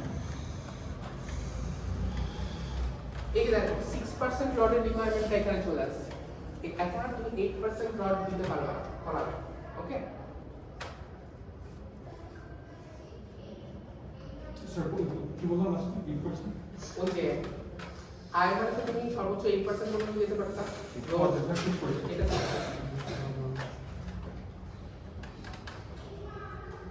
আচ্ছা। এবার আসলে হচ্ছে বিএনপিসির এই ছবিটা খুবই বাজে, আই থিঙ্ক এই ছবিটা দেখে পড়াই। এটা হচ্ছে এসিআই এর ছবি। এসিআই এর ছবিতে দেখো প্রায় সেম দেখতে না আইএমআরএফ এর মতো। এই লং ডিসটেন্স পর্যন্ত তুমি কি করবা, ঘন ঘন টাই দিবা, বাকিগুলোতে তুমি একটু কম স্ট্রিংজেন্ট একটু রিল্যাক্স করছে যে তুমি আর একটু বড় বড় স্পেসিং দিতে পারো। বাট যখন আবার তুমি স্প্লাইসিং করছো তখন আবার এই স্প্লাইসিং এর অংশটাতেও তোমাকে ঘন ঘন টাই দিতে হবে, ঠিক আছে? আচ্ছা, এই এল নটের রিকোয়ারমেন্ট কি, maximum dimension of the column, তারপর হচ্ছে 8u/6 18 ইঞ্চি, এগুলো তোমরা জানো, এগুলো আর বড় দরকার নেই। S1 S2 হচ্ছে তোমার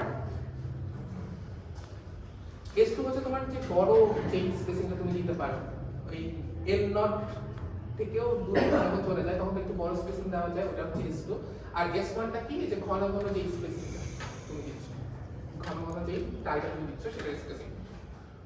এখন আসো এই যে S1, এই S1 এর কিছু ক্রাইটেরিয়া আছে। প্রথমত মিনিমাম অফ কলামের দুইটা ডাইমেনশনে ডিভাইডেড বাই 4। এটা কি আগেটা তো ছিল, আইএমআরএফ ছিল, ছিল তো 6 ডিবি এটাও ছিল এস নট, ঠিক আছে। এস নটের সংজ্ঞা আসছে, এস নটটাই শুধু ডিফারেন্ট, বাকি সবকিছু সেম। দেখো অ্যাজ রিকোয়ার্ড ফর শেয়ার, মানে কলামে শেয়ার যেটা আছে সেটার জন্য তোমার শেয়ার ইনফরমেশন দিতে হচ্ছে, সেটারও তো একটা রিকোয়ারমেন্ট আছে। সো ওইটা থেকেও তোমার ম্যাক্সিমাম যেটা আসবে, এই চারটা কন্ডিশন থেকে ম্যাক্সিমাম শেয়ারটা আসবে বা মিনিমাম যেই স্পেসিংটা আসবে সেই মিনিমাম স্পেসিংটা তোমাকে দিতে হবে। লাস্টেরটা হচ্ছে বিমের যে স্টিরাপের রিকোয়ারমেন্ট দুটো বিমেরটা না, কলামের শেয়ার, কলাম থেকে শেয়ার আসতে পারে না, ল্যাটারাল নোড যখন আসে তখন কলামের শেয়ার চলে আসে না, তো ওটা ওই শেয়ারটাকে ইমপ্লিমেন্ট করার জন্য তোমাকে শেয়ার ইনফোর্সমেন্ট দিতে হবে। সেই শেয়ার ইনফোর্সমেন্ট কোত্থেকে আসছে, তাই থেকেই তো আসছে। সো ওই ক্যালকুলেশনটা তোমাকে করতে হবে, ওই AB by S AB by S. আচ্ছা, এখন আসলে হচ্ছে সবকিছু বুঝছো, বা এই যে এস টুতে যে তোমার 6 DB 6 inch as regard for share, এগুলো তো সবই বুঝছো। এস নটটাই একমাত্র না বোঝার মতো জিনিস এখানে, হ্যাঁ। এস নটটা একটু বোঝাই। এস নটটা হচ্ছে 4 plus 14 minus hx divided by 3 inches. Okay, এই ফর্মুলাটা দিয়ে এস নটটা বের করা হয়। এখন আসি যে হচ্ছে এস নট আসলে কি। এস নট আসলে সবসময় এস নটের ভ্যালু 4 থেকে 6 ইঞ্চির মধ্যে আসবে। এটা লিখে রাখতে পারো যে এস নট তুমি যাই ক্যালকুলেট করো না কেন, এই ফর্মুলাতে তুমি যাই বসাও না কেন, তোমার এস নটের ভ্যালু অলওয়েজ 4 থেকে 6 ইঞ্চির মধ্যেই আসবে। কোনো ভ্যালু 4, 5, 6 এরকম কিছু। আচ্ছা, কেন আসবে ওটাতে একটু পরে আসতেছি। স্যার একটা কোশ্চেন কি 14 মাইনাস ওটা কি hx, এই hx এর একটা সংজ্ঞা আছে। দেখো hx এর একটা সংজ্ঞা আছে, সেটা হচ্ছে এখানে লেখা maximum value of x on all column faces. আবার x টা ওইখানে দেখানো আছে যে এখানে x গুলোর মধ্যে সবগুলো x এর মধ্যে সবচেয়ে ম্যাক্সিমাম যেটা সেটা x কোনটা, x হচ্ছে তোমার এই যে টাই দেওয়া হয়েছে, লিংক দেওয়া হয়েছে, এই লিংকের মধ্যবর্তী দূরত্ব, হ্যাঁ, ম্যাক্সিমাম যে দূরত্বটা পাচ্ছ সেটাই হচ্ছে তোমার x। এখন খুবই ঝামেলা হয়ে গেছে, বুঝতেছো না হয়তো, বা এখানে কি s নট বাদে আর কোনো কিছু বুঝতে কোনো সমস্যা মনে হচ্ছে? মোটামুটি বাকি সবকিছু বুঝছো না, মানে অ্যাটলিস্ট এই পোর্শনটুকু। আচ্ছা এর নামে এল ইউটা কি মানে এই ইস্যুটা হচ্ছে তোমার এই যে দেখো ছবিতে দেখো ক্লিয়ার স্প্যান, ঠিক আছে, একটা ফ্লোরের ক্লিয়ার স্প্যান ওই 10 ফিট 10 ফিট। যদি তোমার এটা ডিপেন্ড করে তোমার ইয়া অনুযায়ী নিবা, তুমি তোমার এলিভেশন অনুযায়ী নিবা। যদি তোমার 10 ফিট সামহাও এরকম চলে আসে মিডল টু মিডল, মানে সেন্টার টু সেন্টার যদি চলে আসে, তাহলে তোমাকে এই বিমের হাফ বাদ দিয়ে দিতে হবে, বুঝছো? আচ্ছা, এখন আসো, এটা তো বুঝছো যে তোমার এই ক্লিয়ার স্প্যান থেকে তোমার এই এল নট এগুলো আসছে, এল নট দূরত্ব পর্যন্ত তোমাকে ঘন ঘন দিতে হচ্ছে, স্প্লাইসিং করলে ঘন ঘন দিতে হচ্ছে। কতটুকু ঘন সেটা হচ্ছে S1 এর 4টা রিকোয়ারমেন্ট আছে। আবার একটু দূরে গেলে এই এল নট থেকে একটু দূরে গেলে তুমি আরেকটু পাতলা করে দিতে পারো, আরেকটু দূরে দূরে দিতে পারো, সেক্ষেত্রে সেটা রিকোয়ারমেন্ট হচ্ছে S2। এগুলো তুমি সবই বের করতে পারো, জাস্ট হচ্ছে তুমি S নট বুঝতে, ঠিক আছে। S নট বোঝার জন্য আমি একটা ম্যাথ দেখবো, ম্যাথ দেখলে ক্লিয়ার হয়ে যাবে। তার আগে আরেকটা না বোঝার মতো জিনিস আছে, সেটা হচ্ছে দেখো কনফাইনমেন্ট যখন তুমি লিখছ, সেই কনফাইনমেন্ট স্টিলের একটা ক্যালকুলেশন আছে আর কি এখানে কলামের জন্য। এটা হচ্ছে ক্যালকুলেশনটা পুরোপুরি একদম স্পাইরালি রিইনফোর্সড কলাম করছিল না, মনে আছে? ওইটার ফর্মুলাটা কথা মনে আছে? ওইটার ফর্মুলার মতো না হুবহু এই ফর্মুলাটা। দেখো গ্রস এরিয়া, কোরের ভেতরের এরিয়া, এরকম একটা ফর্মুলা তোমার ছিল, মনে আছে কিনা জানি না। স্পাইরালি রিইনফোর্সড কলামের জন্য তোমরা করছো এরকম একটা ফর্মুলা দিয়ে তোমাদের হচ্ছে কোরের রিইনফোর্সমেন্টটার ক্যালকুলেশনটা করতে হবে। এর সামনে আসছে একটা ম্যাথ দেখলে তোমাদের ক্লিয়ার হয়ে যাবে। এবং এখানে হয়তোবা ওই স্পাইরাল রিইনফোর্সমেন্টের ক্ষেত্রে তোমার 0.3 ছিল না, অন্য কোনো একটা ভ্যালু ছিল, এটা এখানে একটি 0.3 আছে। বাকি পুরো ফর্মুলাটা হচ্ছে স্পাইরালি রিইনফোর্স কলামের মতো, হ্যাঁ। এখন আসি হচ্ছে আগে ওখানে HC সরি H3 HX নাকি okay AC is more than 0.3 AC দাঁড়া, কোনটা কথা বলছো বলতো? ওই যে AC এর ফর্মুলা ফার্স্ট 0.3 into SH হ্যাঁ আমার S R S1 S2 is not আচ্ছা এটা আসছে সমস্যা নেই।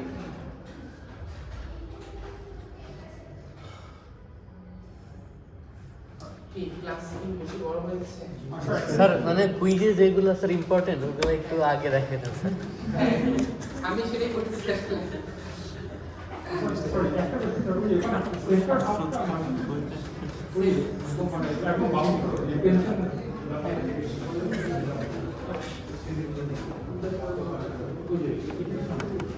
দেখো মানে হচ্ছে তোমার আগের মতো নাকি বেসিক্যালি তুমি একদম মাঝে মাঝে প্রেস করতে যাচ্ছ, ঠিক আছে? আর কিছু না। এখন বিষয়টা হচ্ছে পরে থাকলে এই জাস্ট এটার উপরে 4-5 ঘন্টার ক্লাস নেওয়া হয়, টু বি অনেস্ট। হ্যাঁ, এখন তোমাদের অ্যাসাইনমেন্টের জন্য বা কুইজের জন্য যতটুকু ইম্পর্টেন্ট আমি ততটুকুই আসলে বলা ট্রাই করতেছি, ঠিক আছে? যাই হোক, আমি কিন্তু অনেক কিছু স্কিপ করে যাচ্ছি আর কি। বুঝতেই পারতেছো আমি স্লাইড সব কিছু করাচ্ছি না, এই যে এসিআই কোড এগুলো আমি দেখাচ্ছি না কোনো কিছু। আচ্ছা, এখানে যেমন অনেক কিছু আছে,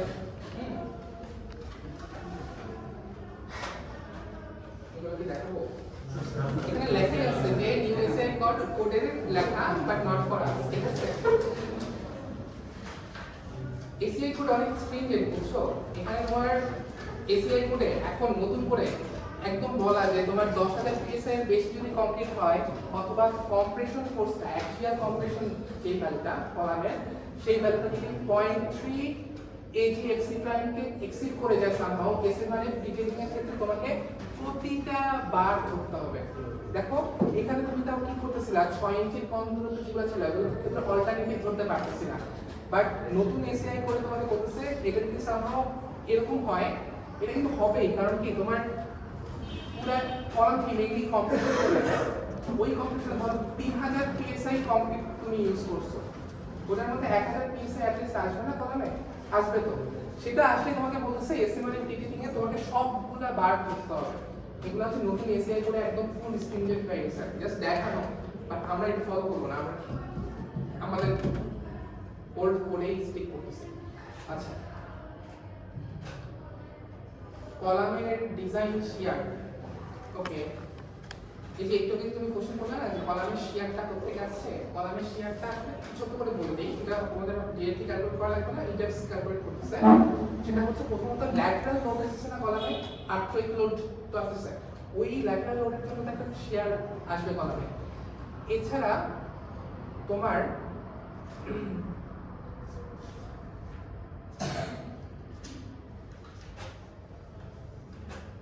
সরি ল্যাটারাল লোড হচ্ছে ধরো তোমার আদার লোডস লাইক নরমালি তো হচ্ছে বিল্ডিং ধরো কোনো একটা পোর্টাল ফ্রেম এরকম কলামের মধ্যে শিয়ার তো আসে, তাই না? নরমাল শিয়ারটাই না। আর আর্থকুইকের জন্য তোমার যদি কলামে হিঞ্চ হয় অথবা বিমে হিঞ্চ হয় তখন ওই যে শিয়ার ক্যালকুলেশন, যে একটু আগে একটা বিম দেখায় শিয়ার ক্যালকুলেশন বুঝেছিলাম না একটু হালকা করে, ওরকম ভাবেই কলামের ক্ষেত্রেও তোমার ধরো কলামে যদি হিঞ্চ ফর্ম করে কতটুকু শিয়ার জেনারেট হবে, আর বিমে যদি হিঞ্চ ফর্ম করে কতটুকু শিয়ার জেনারেট হবে, এগুলো বের করা হবে। বের করে এগুলোর মধ্যে যেটা ম্যাক্সিমাম সেটার জন্য ডিজাইন করা হবে, ঠিক আছে? ওটাকে ডিমান্ড করে ওটার অনুযায়ী ক্যাপাসিটি ডিজাইন করা হবে, ওকে? সব করতেছি একটু ধৈর্য রাখুন, অনেক কিছুই বাদ দিয়ে দিচ্ছি আসলে। খেয়াল রেখেন আবার কোনটা কোনটা বাদ দিচ্ছে। খেয়াল রেখে কি করবো, পরে আবার পড়াবো? না না মানে কোশ্চেন করার সময় আবার ভুলে গেলে সমস্যা। আচ্ছা ঠিক আছে।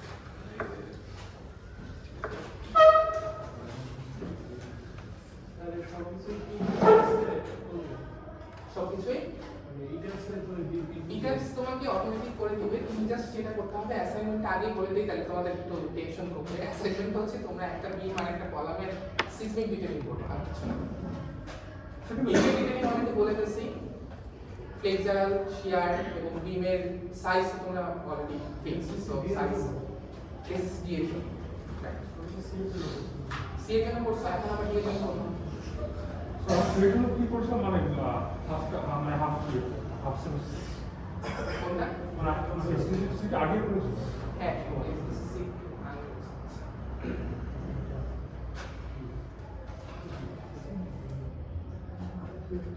আচ্ছা দেখো, এটা একটা সামারি এক্সাম্পল আছে, এই এক্সাম্পলটা দেখলে আমরা মোটামুটি বুঝবো। এই এক্সাম্পলটা ভালো করে দেখবো আর কি, মানে অ্যাসাইনমেন্ট শুরু করার আগে কলাম যখন করবো বিমের অন্তত পড়াই ফেলছি ওইভাবে করে করতে হবে। বিমের ক্ষেত্রে তোমরা জাস্ট হচ্ছে এসিআই কোডগুলো দেখার দরকার নেই, যেখানে এখানে স্লাইডে দেখবে যে বিএনপিসি প্রভিশন ফর বিমস ওইটুকু ফলো করলেই হচ্ছে, ঠিক আছে? আর ওইটুকু ফলো করলে হচ্ছে, বাট ইটাপস থেকে কিন্তু তোমার মোমেন্টগুলো বের করে নিয়ে আসতে হবে, তাই না? ইটাপস থেকে অ্যানালাইসিস করে এসএমআরএফ অ্যানালাইসিস করে, লাইক সোয়ে স্পেশাল একটা অ্যানালাইসিস আছে, ওটা করে মোমেন্টগুলো বের করে মোমেন্টের জন্য তোমাকে স্যার ওইখানে মানে অনেকগুলা লোড কেজের জন্যই তো আসে, যেটার ম্যাক্সিমাম স্টিল লাগে ওইটাই কি নিতে হয়? ম্যাক্সিমাম করে ওই অনুযায়ী ইটাপস তোমাকে দিয়ে দেয়। না না, ওখানে তো সবগুলা লোড কেজের জন্য স্টিল দিয়ে দেয়। হ্যাঁ, ওইটার মধ্যে ম্যাক্সিমামটা তুমি নিতে হবে। আচ্ছা,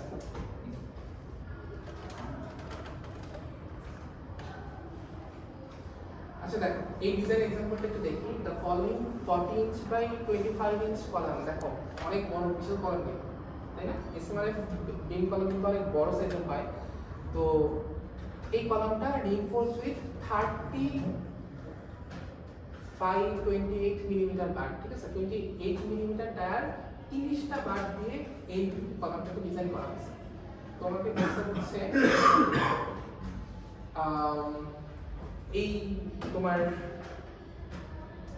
টাই যে রিইনফোর্সমেন্ট গুলো দিচ্ছ ওটা কতটুকু এরিয়া দিতে হবে সেটা বের করতে হবে। যখন আমরা একটু আগে লিখে যাবো, দেখো ফার্স্ট হচ্ছে এল নট বের করতেছে। এল নট হচ্ছে তুমি বের করার উপায় কি? 4টা ক্রাইটেরিয়া ছিল, মনে আছে? কলামের বড় সবচেয়ে বড় ডাইমেনশন LU/6, তারপরে আর কত 18 ইঞ্চ মতো একটা ছিল, তাই না? এগুলো তো আইএমআরএফ যেগুলো ছিল ওই ডিপার্টমেন্টে। এল নট তো তোমরা বের করতে পারবা। এরপর দেখো HX বের করছে, হ্যাঁ? ওই যে একটু আগে তুমি বলছিলা HX কি মনে আছে? এস নটের ইকুয়েশনে যে তোমার একটা HX ছিল, মনে আছে? এই যে এস নটের ইকুয়েশনে তোমার একটা HX ছিল। এই HX টা কি এটা তো জিজ্ঞেস করতেছিলা। HX জানলে তো তুমি এস নট বের করে ফেলতে পারছো। সো HX টা কিভাবে ক্যালকুলেট করতে হয় সেটা আমরা একটু দেখি। আচ্ছা, এখানে সেকশন এটা হচ্ছে ক্রস সেকশন কলম, কোনটা এ বলতে বড় করে আমরা সেকশন এ ওটা তো কলমের ক্রস। কলামের ক্রস। আচ্ছা দেখো, তুমি যদি শর্ট ডাইরেকশনে যাও, HX টা হচ্ছে তোমার ম্যাক্সিমাম যেই লেন্থটুকু আছে, লাইক টাইয়ের মধ্যে, টাইয়ের দুইটা লেগের মধ্যে যে ম্যাক্সিমাম স্পেসিংটা, ম্যাক্সিমাম যে ডিসটেন্সটা, সেটাই হচ্ছে তোমার HX, ঠিক আছে? কোনো একটা ডাইরেকশন। দেখো এই বরাবর যদি তুমি যাও, ম্যাক্সিমাম ডিসটেন্স দুইটা লেগের মধ্যে কোথায় হবে বলো তো? এইখানে হবে না? বুঝছো আমার কথাটা? মানে পরপর দুইটা লেগের মধ্যে যে ম্যাক্সিমাম ডিসটেন্স ওটাই হচ্ছে HX, হ্যাঁ? এখন তুমি চিন্তা করো, এইটার মধ্যে তুমি যদি ডিসটেন্স বের করতে চাও, কিভাবে বের করবো বলো তো? ফার্স্টে তুমি 25 ইঞ্চি পুরোটা নিলা, নিয়ে মাইনাস ক্লিয়ার করবার করলাম 2 into 1.5 মাইনাস কি করতে হবে বলো তো? নাম্বার 3 বার দিয়ে যদি টাই বাঁধি, তাহলে দুইটা নাম্বার 3 বার, তার মানে 3/8 দুইটা বাদ যাবে। এতটুকু পর্যন্ত বুঝছো? বুঝলাম। এখন তুমি এখন কোথায় চলে আসছো বলো তো? একদম এই প্রান্ত থেকে এই প্রান্ত পর্যন্ত এই ডিসটেন্সটা পেয়ে গেছো না? সেখান থেকে তুমি প্রতিটা রিবারের ডায়া বাদ দিয়ে দাও, তাহলে তুমি মাঝে স্পেসিং পেয়ে যাবে, ক্লিয়ার স্পেসিং। প্রতিটা রিবারের ডায়া বাদ দিতে হলে তোমাকে কি করতে হবে? এই যে 28 মিলি বার দিচ্ছে, তো এটা হচ্ছে নাম্বার 9 বার। নাম্বার 9 বারের ডায়া, সরি হ্যাঁ নাম্বার 9 বার, নাম্বার 9 বারের ডায়া কিভাবে বের করবো? 9/8 করবো। আর কয়টা বার আছে বলো? 3, 6, 7টা। তাহলে 7 দিয়ে মাল্টিপ্লাই ডিভাইডেড বাই 6 কেন? কারণ স্পেসিং কয়টা? 1 2 3 4 5 6, মাঝে স্পেসিং হচ্ছে 6টা। তাহলে একটা স্পেসিং পেয়ে গেছো, একটা ক্লিয়ার স্পেসিং পেয়ে গেছো। পাওয়ার পরে দেখো এখানে ক্লিয়ার স্পেসিং কয়টা আছে? 2টা আছে। এই জন্য এটা 2 দিয়ে মাল্টিপ্লাই, প্লাস 3টা বার আছে, আবার 3টা বার নিয়ে আসো, 3 into 9/8, ঠিক আছে? 3টা বারে যোগ করলাম। যোগ করার পরে এখন তোমাকে এই লেগের সেন্টার টু সেন্টার যেতে হবে, ঠিক আছে? সেন্টার টু সেন্টার যেতে হলে আর একটা ডায়ামিটার যোগ করতে হবে তোমাকে, 3/8 যোগ করতে হবে। 1 into 3/8, এই ভ্যালুটা তোমার HX এ কত আসে? 8.21 ইঞ্চ, ঠিক আছে? এখন HX এ যখন ডিফাইন করছিল তখন এই কথাটা মনে আছে কিনা, HX হচ্ছে দুইটা ডাইমেনশনে ম্যাক্সিমাম যে ডিসটেন্সটা পাওয়া যায়। এখন এটা শর্ট ডাইমেনশনে বের করছি, তাহলে লং ডাইরেকশনেও সেম ভাবে বের করতে হবে এবং দুইটার মধ্যে যে ম্যাক্সিমাম আছে সেটাকে আমরা HX হিসেবে এক্সেপ্ট করতে হবে। তাহলে লং ডাইরেকশন কিভাবে করবো, আগের মতো দেখো লং ডাইরেকশনে ডিসটেন্সটা ছিল 40 ইঞ্চি, এই ডাইরেকশনে 40 ইঞ্চি, আগের মতো ক্যালকুলেশন বুঝবা, ঠিক আছে? এটা তোমরা যারা জাস্ট আগাও একইভাবে ক্যালকুলেশন বুঝবা।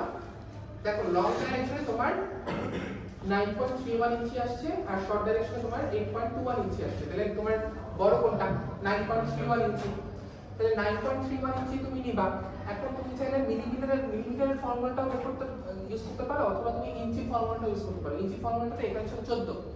দেখো যদি মনে থাকে একদম পেছনের ওই স্লাইডটাতে যদি যাই, দেখো এখানে কিন্তু ফর্মুলাতে 4 + 14 - 8x / 3 এটা ইঞ্চ, আর মিলিমিটার যদি ইউজ করো তাহলে হচ্ছে এরকম 100 দিয়ে।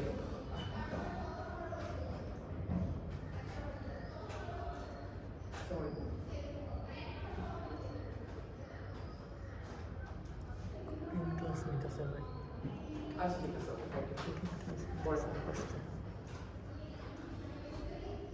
ঠিক আছে। তো তুমি যে কোনো ফর্মুলা ইউজ করতে পারো, এখানে মিলিমিটারটা ইউজ করে দেখাইছে। সো মিলিমিটার ফর্মুলাটা আপনার ওখানে একটু ভুল ছিল, এখানে প্লাস হবে আর কি, এই জায়গাতে ওখানে মাইনাস লিখেছে কেন আমি জানি না। মানে ইঞ্চির ফর্মুলা আর মিলিমিটারের ফর্মুলা জাস্ট হচ্ছে বেসিক্যালি 4 ইঞ্চি তো 100 মিলিমিটার, তাই না? জাস্ট মিলিমিটার কনভার্ট এটা আর কিছু না। সো এটাকে আবার পরে গিয়ে দেখি 5 ইঞ্চিতে কনভার্ট করছে। সো একবার ইঞ্চিতেই বসাও, সমস্যা নেই। 5 ইঞ্চি আসছে S1, তাই না? তাহলে S1 এর ক্রাইটেরিয়াগুলো কি ছিল মনে আছে? কলামের শর্টেস্ট ডিরেকশন বাই 4, তারপরে তোমার লংগিটিউডিনাল বারটা ইনটু 6, তাই না? তারপর হচ্ছে S0 ছিল, S0 টা এখন 5 ইঞ্চি পেয়ে গেছি, ঠিক আছে? আচ্ছা তাহলে আমি কি পেলাম বলো তো? S1 পেয়ে গেলাম, মানে কতটুকু আমাকে টাই দিতে হবে, তাই না?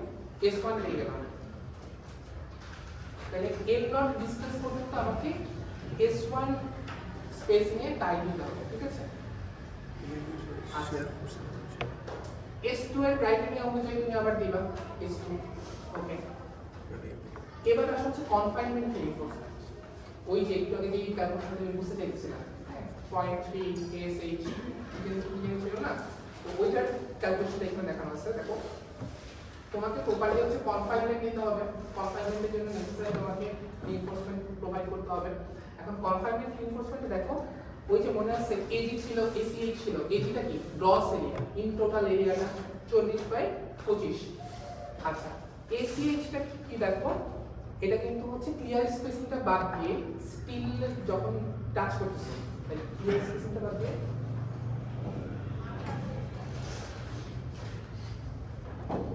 একটাই আছে, আজকে আছে না, সরি।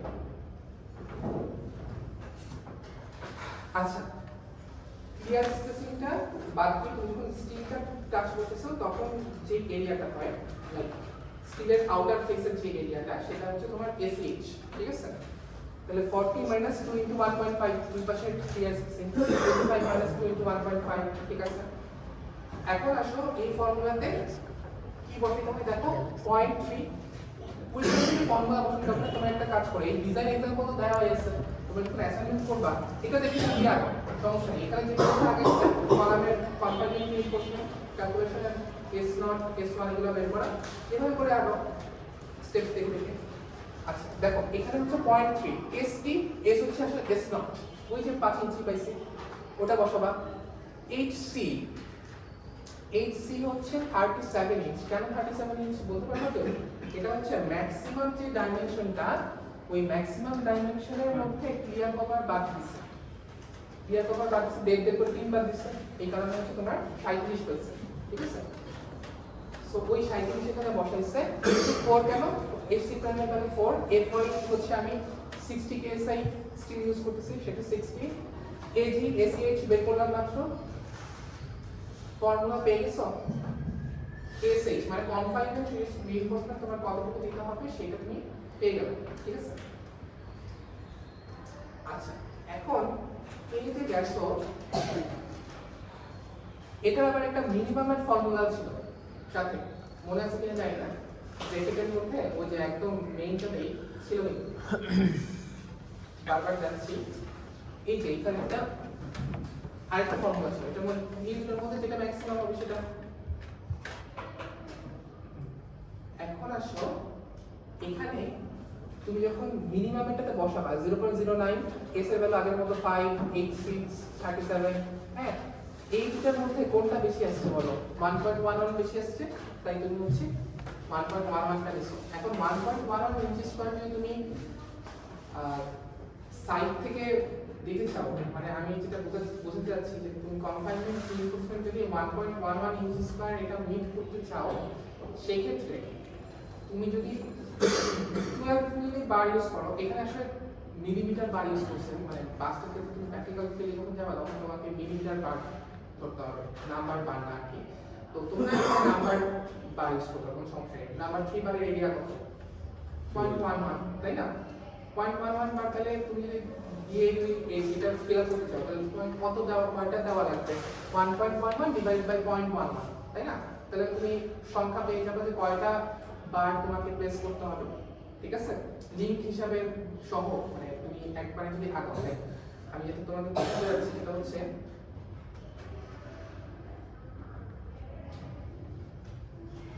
আমি যেটা বলতে যাচ্ছি যে এই বরাবর তুমি যদি আগাও, তুমি কয়টা এরিয়া পাচ্ছ, টোটাল এরিয়াটা তোমাকে নিতে হচ্ছে। ওই ACH হিসাবে তোমাকে ACH নাকি ASH হিসাবে তোমাকে ওই টোটাল এরিয়াটা তোমাকে প্রোভাইড করতে হচ্ছে, ঠিক আছে?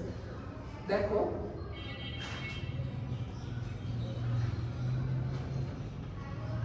তুমি যদি 0.11 দিতা, লাইক নাম্বার 3 বার দিতা, তাহলে তোমাকে 1.11 ডিভাইড বাই 0.11 করে যেই কয়টা বার আসতো ওই কয়টা বার এখানে তোমাকে বসানো লাগতো, ঠিক আছে?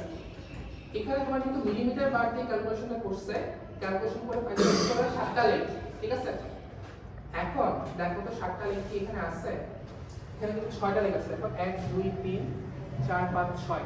তাহলে ফাইনালি তোমাকে ডিটেইলিংটা যখন করছে পরে যে সেটা টাইয়ের কথা বলছি। হ্যাঁ, টাইয়ের কথা বলছি, টাই প্লাস লিঙ্ক সহ আর কি, ভিতরে লিঙ্ক সহ তোমাকে ইন টোটাল স্টিলের এরিয়াটা দিতে হবে হচ্ছে 1.11 ইঞ্চি স্কয়ার লং ডাইরেকশনে, হ্যাঁ? সো লং ডাইরেকশনে এই পরে ফাইনাল যখন ড্রয়িংটা করছে তখন দেখো 7টা লেগ দিছে, 1 2 3 4 5 6 7, হ্যাঁ? মাঝেও কিন্তু হচ্ছে লিঙ্ক প্লেস করছে এমন ভাবে যেন হচ্ছে তোমার এই বরাবর গেলে অ্যাটলিস্ট 7টা লেগ তুমি ফেস করো এবং 1.11 ইঞ্চি স্কয়ার রিকোয়ারমেন্ট ফিল আপ করো। স্পেসিংটা তুমি ধরো সুষমভাবে যতটুকু সম্ভব দিবা, একদম সুষম তো করতে পারবা না অনেক ক্ষেত্রে, কিন্তু তুমি হয়তো মাঝে মাঝে একটু অ্যাসিমেট্রিক হয়ে যেতে পারে, সেটা মাঝে মাঝে স্পেসিংটা মানে লিখে নেয় এখানে, মানে ধরেন এক লিঙ্ক থেকে আরেক লিঙ্কের ডিসটেন্স।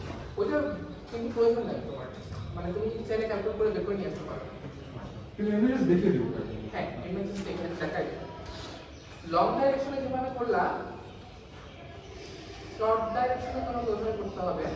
একটা জিনিস একটু আমি ভুল বলছি, সেটা হচ্ছে যে HC যেটা, এই HCটা হচ্ছে তুমি যে ডাইরেকশন বরাবর যাচ্ছ ওই ডাইরেকশনের যেই লেগটা, যে ডাইমেনশনটা, তুমি যখন লং ডাইরেকশন চিন্তা করছো ওইটা কত ছিল? 40 ইঞ্চি ছিল। ওই 40 থেকে যেটা ক্লিয়ার কভার বাড়ছে কত হচ্ছে? 37 ইঞ্চি হয়েছে। এখন তুমি শর্ট ডাইরেকশনে যখন যাবা তখন ওটা ওই দিকে কত আছে? 25 ইঞ্চি আছে, রাইট? শর্ট ডাইরেকশনে 25 ইঞ্চি। শর্ট ডাইরেকশনে 25 ইঞ্চি যদি তুমি ক্লিয়ার কভার যেটা বাদ দাও, HC এর ভ্যালু কত হবে? 22 ইঞ্চি হবে, ঠিক আছে? তাহলে শর্ট ডাইরেকশনের জন্য তুমি AS বের করলা, আবার শর্ট ডাইরেকশনের জন্য ওই মিনিমামের ফর্মুলা দিয়ে এটা বের করলা, আবারও মিনিমাম এটাই কভার করছে, সেকেন্ড ফর্মুলাটা কভার করছে, সো তোমাকে 0.66 ইঞ্চি স্কয়ার মিট করতে হবে।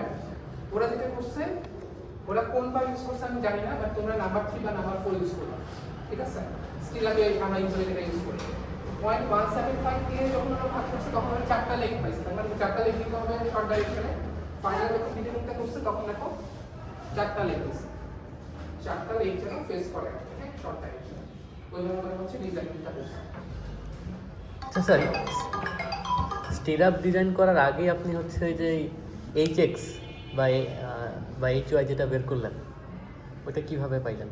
আচ্ছা, আমি বুঝছি তোমার কথা। এটা হচ্ছে যে তোমার মানে ধরো এটা তো একদম লাস্ট স্টেপটা কনফাইনমেন্টের স্টেপ।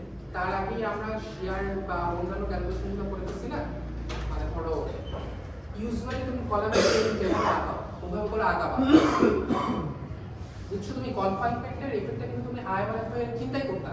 এই যে এক্সট্রা যে ক্যালকুলেশনটা করলা এটা কিন্তু তুমি আই1এফ এর চিন্তা করতা না, কিন্তু ওটাও একটা ডিটেইলিং করতা না। তাই ওই টাইপটা তোমরা দিলা, দেওয়ার পরে তুমি ওইখান থেকেই ক্যালকুলেশন শুরু করবা, ঠিক আছে? 8x এর স্যার ওই 6 ইঞ্চি বেশি হলে হ্যাঁ ওইভাবে করে তুমি টাই দিয়ে দিছো। দিয়ে দেওয়ার পরে তুমি ওইখান থেকেই ক্যালকুলেট করে 8xটা বের করলা। দেন তুমি বাকি ক্যালকুলেশনগুলো করে তোমার এক্সট্রা যদি কিছু রিকোয়ারমেন্ট থাকে ওই এক্সট্রার জন্য আবার মাঝখান দিয়ে লিঙ্ক দিতেছো, বুঝছো? এমনিতে কিন্তু ওই ক্রাইটেরিয়া কিন্তু তুমি ফিল আপ করেই আসছো। এটা কিন্তু মানে কনফাইনমেন্টের আগ পর্যন্ত কিন্তু তোমার বাকি সব কিছু সেম। কনফাইনমেন্টে এসে জিনিসটা ডিফারেন্ট হচ্ছে, তোমার এক্সট্রা আরো কিছু লিঙ্ক হয়তো প্রোভাইড করা লাগছে, বুঝছো আমার কথা?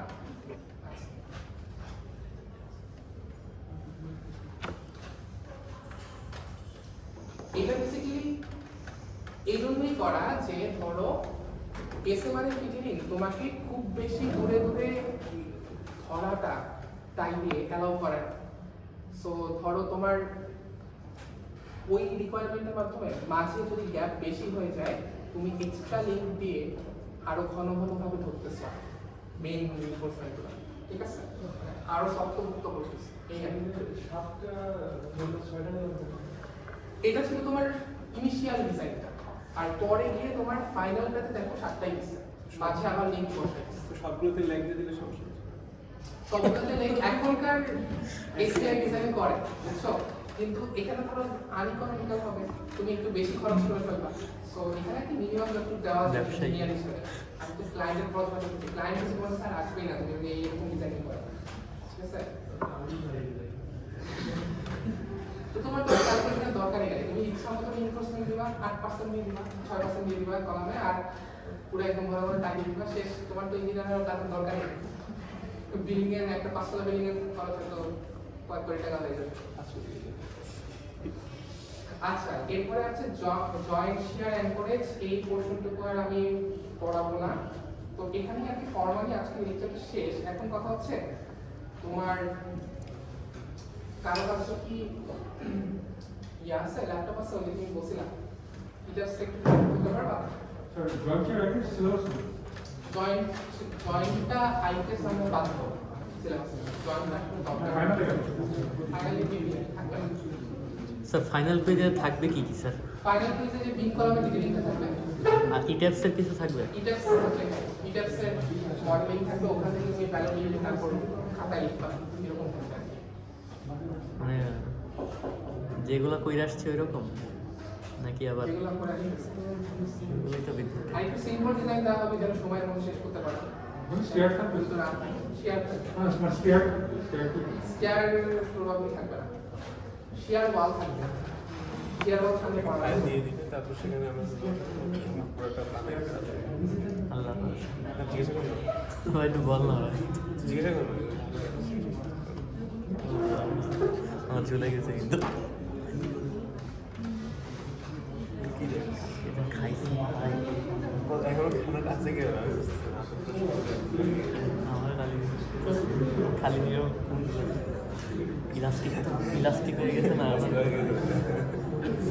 ওখান থেকে দেয় আবার শিবলিদের গরুর মাংস খেয়ে আসে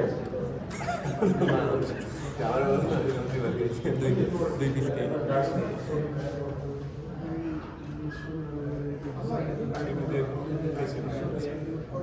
শিবলি কালকে রাতে মনে হয় 350-400 গ্রাম করে খেয়েছো। সেরি করা লাগে না তো কেমন আছে?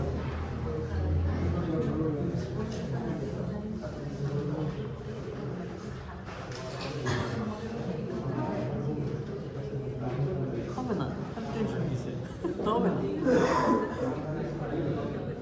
ফেল করা এই কোর্সে কোনো ফেল না।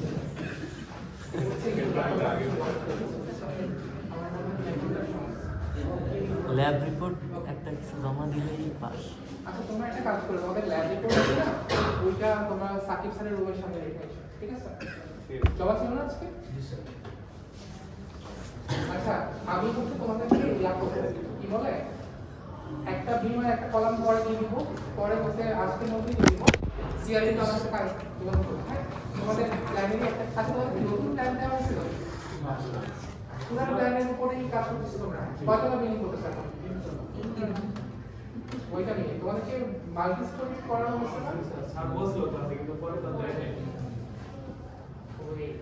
স্যার এই জন্য স্যার আচ্ছা এটাই তোমাদের দেখা সংশয় মাল্টি কিছু থাকবে, স্টোরি please. করা হয় মানে আমরা ক্লাসে দেওয়া হয়েছে আমাদের একটু আমি বড় কিছু বলিস প্ল্যান না। দেওয়া হবে বাট স্যার প্ল্যান প্ল্যান কিছুই বলিস না। ভেবেছি আগের প্ল্যান নিয়ে করে আচ্ছা আচ্ছা ঠিক আছে আমি দেখি স্যার স্যার মানে আগের প্ল্যানে কোনো সমস্যা নেই কারণ আমাদের দেওয়া নেই। আচ্ছা ঠিক আছে ওটা যেহেতু দেওয়া মানে যেহেতু দেওয়া মানে কোনো সমস্যা নেই, বাট দেখি সামনের কাজগুলো থেকে হচ্ছে মাল্টি স্টোরেজ করা হবে না, এটা আমি দেখি। আচ্ছা এমনি তোমাদের প্রেশার কেমন কোর্সে এখন কি অবস্থা? মানে কেন কেন প্রেশার কি কি দুইটা ল্যাব চলতেছে স্যার দুইটাই ডিজাইন ল্যাব স্যার। ও তোমরা তো জাতীয় তোমাদের এই পেজটার সাথে আমার একটু পরে ক্লাস করব। তোমরা ওকে মানে দুইটা ল্যাব দুইটাই ডিজাইন ল্যাব দেখে আমরা হচ্ছে না ওটারও কি ক্লাস শেষ হয় না এইসব এখন ক্লাস ল্যাব রিপোর্ট স্যার তিনটা কি রে ভাই আরে ক্যাপশন হয় কি হয় কে? আমি তো প্রথম থেকে করতাম। ও প্রথম থেকে তাহলে আচ্ছা দেখি আপনার সাথে কথা বলে আমাদের কি করা যায় এটা দেখি। এখন দেখো তোমরা কি বের করে রাখছো স্টোরি লাকি আছে এই তোমাদের ওই কি করে জানেন না এটা তো অন্য প্ল্যান তাই না নরমাল। আচ্ছা যাও এখন দেখাই যেটা দেখাতে যাচ্ছে না সেটা হচ্ছে ধরো তুমি এক কম্পিউটার থেকে আরেক কম্পিউটার ফাইল নিতে যাচ্ছ, অথবা ফাইনালে ধরো আমি তোমাকে একটা ফাইলে কাজ করতে বললাম, কাজ করতে বলার পরে তোমাকে বললাম যে ফাইলটা সাবমিট করো। সাবমিট কিভাবে করবা সেটা একটু দেখা দিই। ধরো মডেলটা সেভ করলাম, হ্যাঁ মডেলটা সেভই আছে, এখন ফাইলে যাবা, ফাইলে যে এক্সপোর্ট করবা, এক্সপোর্ট করবা হচ্ছে ইটার্স.etuk ফাইল হিসেবে। দেখো তোমরা যখন হচ্ছে ইটার্স কোনো একটা মডেল বানানোর পরে অনেকগুলো ফাইল জেনারেটর হয়ে যায় না, এগুলো কিন্তু শেয়ার করাটা খুবই ডিফিকাল্ট, ঠিক আছে? কারোর সাথে তুমি যদি শেয়ার করতে চাও বা অন্য কম্পিউটারে যদি তুমি কাজ করতে চাও, তোমাকে যেটা করতে হবে যে ওই দেখা যাবে যে আবার ওই ফাইলগুলো যদি তুমি অন্য কম্পিউটারে নিয়ে কাজ করো, ওইখানে যদি আবার মডেলের ভার্সনটা ডিফারেন্ট হয়, ইটার্স যদি ডিফারেন্ট ভার্সন হয়, সেক্ষেত্রে আবার দেখা যায় যে ওটার রান হয় না, কাজ করে না, এরকম ঝামেলা হয়। তোমাকে যেটা করতে হবে export as e2k file, .e2k file হিসেবে এক্সপোর্ট করতে হবে, ঠিক আছে? তুমি .e2k ফাইল হিসেবে এক্সপোর্ট করে দাও, খুবই ছোট একটা ফাইল জেনারেটেড হবে, বুঝছো?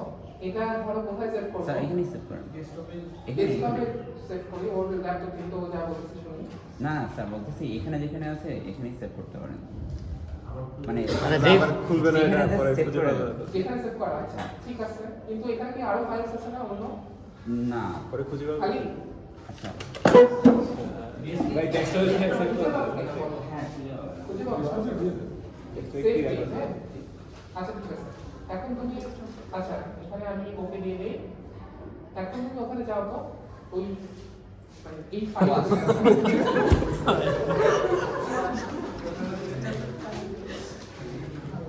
রোজা রাখছি আমরা ভাই রোজা ধরছি এই যে আমি এই জন্যই নিষেধ করছিলাম যে এটার মধ্যে সেভ করে না।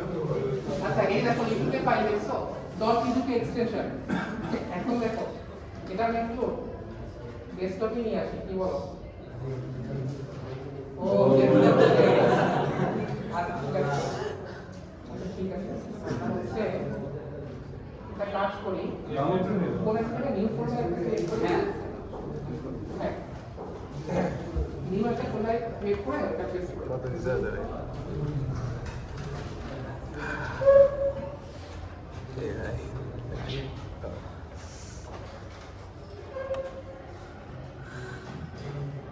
তুমি ওখানে নিউ পেজে একটা ফোল্ডার অগ্রগতি কত দূর? জাস্ট বামের উপরে ঠিক আছে নিউ ফোল্ডার নাম কোনো সমস্যা নেই আমার ওটা এখন আমি যেটা করবো সেটা হচ্ছে ইটাসে যাবো ধরো ইটার ফাইলটা ক্লোজ করে দিই হ্যাঁ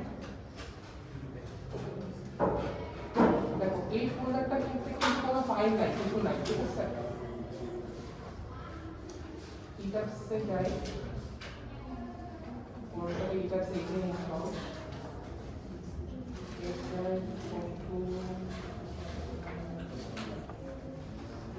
আমাদের 20 করতে বলছিলাম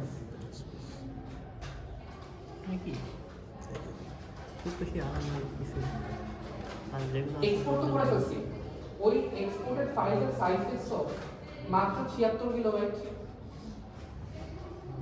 এবার দেখো তুমি ফাইলে যে যদি হচ্ছে ইম্পোর্টে যাও ইম্পোর্ট ইটাস ইটুকে ফাইল হ্যাঁ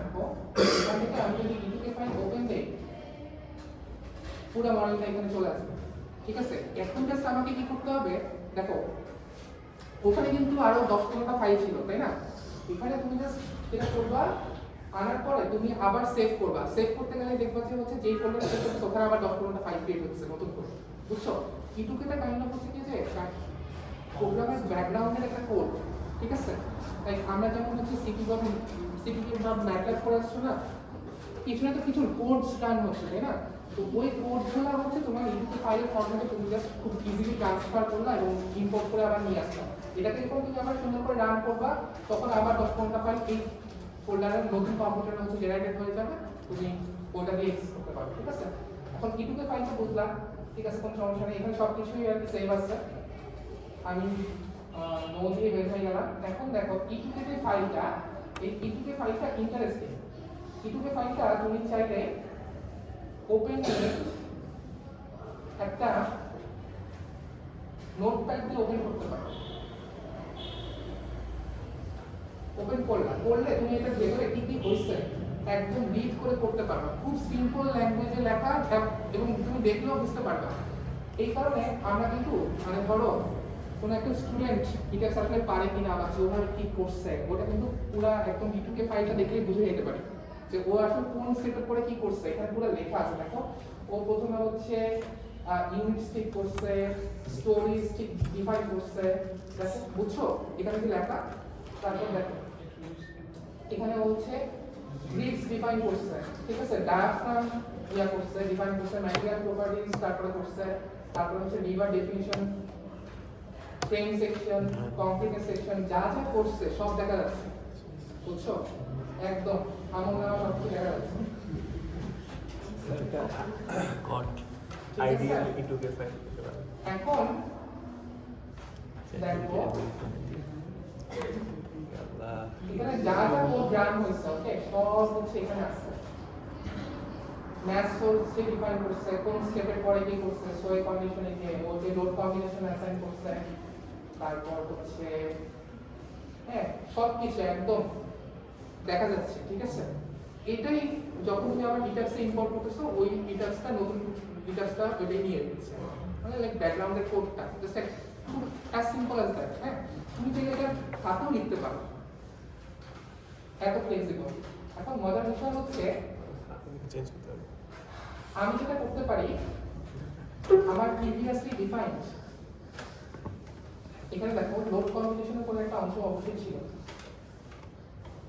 দাঁড়াও একটা জায়গা ছিল না লোড কম্বিনেশন দেখলাম যে লোড প্যাটার্ন গেল আরো নিচে তাই না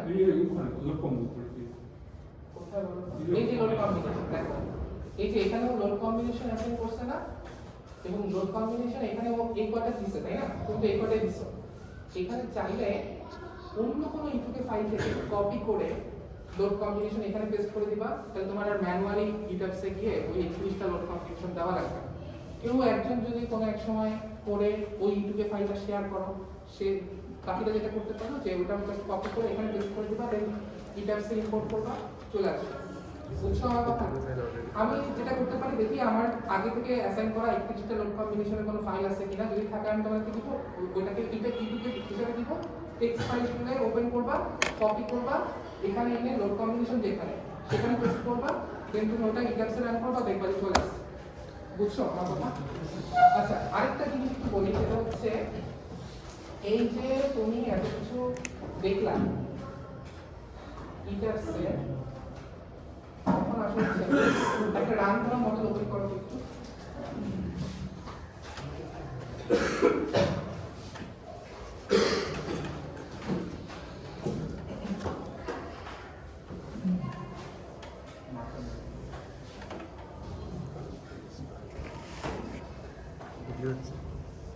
মানে অলরেডি রান করে ফেলছো আর কি, এরকম একটা মডেল রান করা ফাইলগুলো আছে, টাইম না লাগে।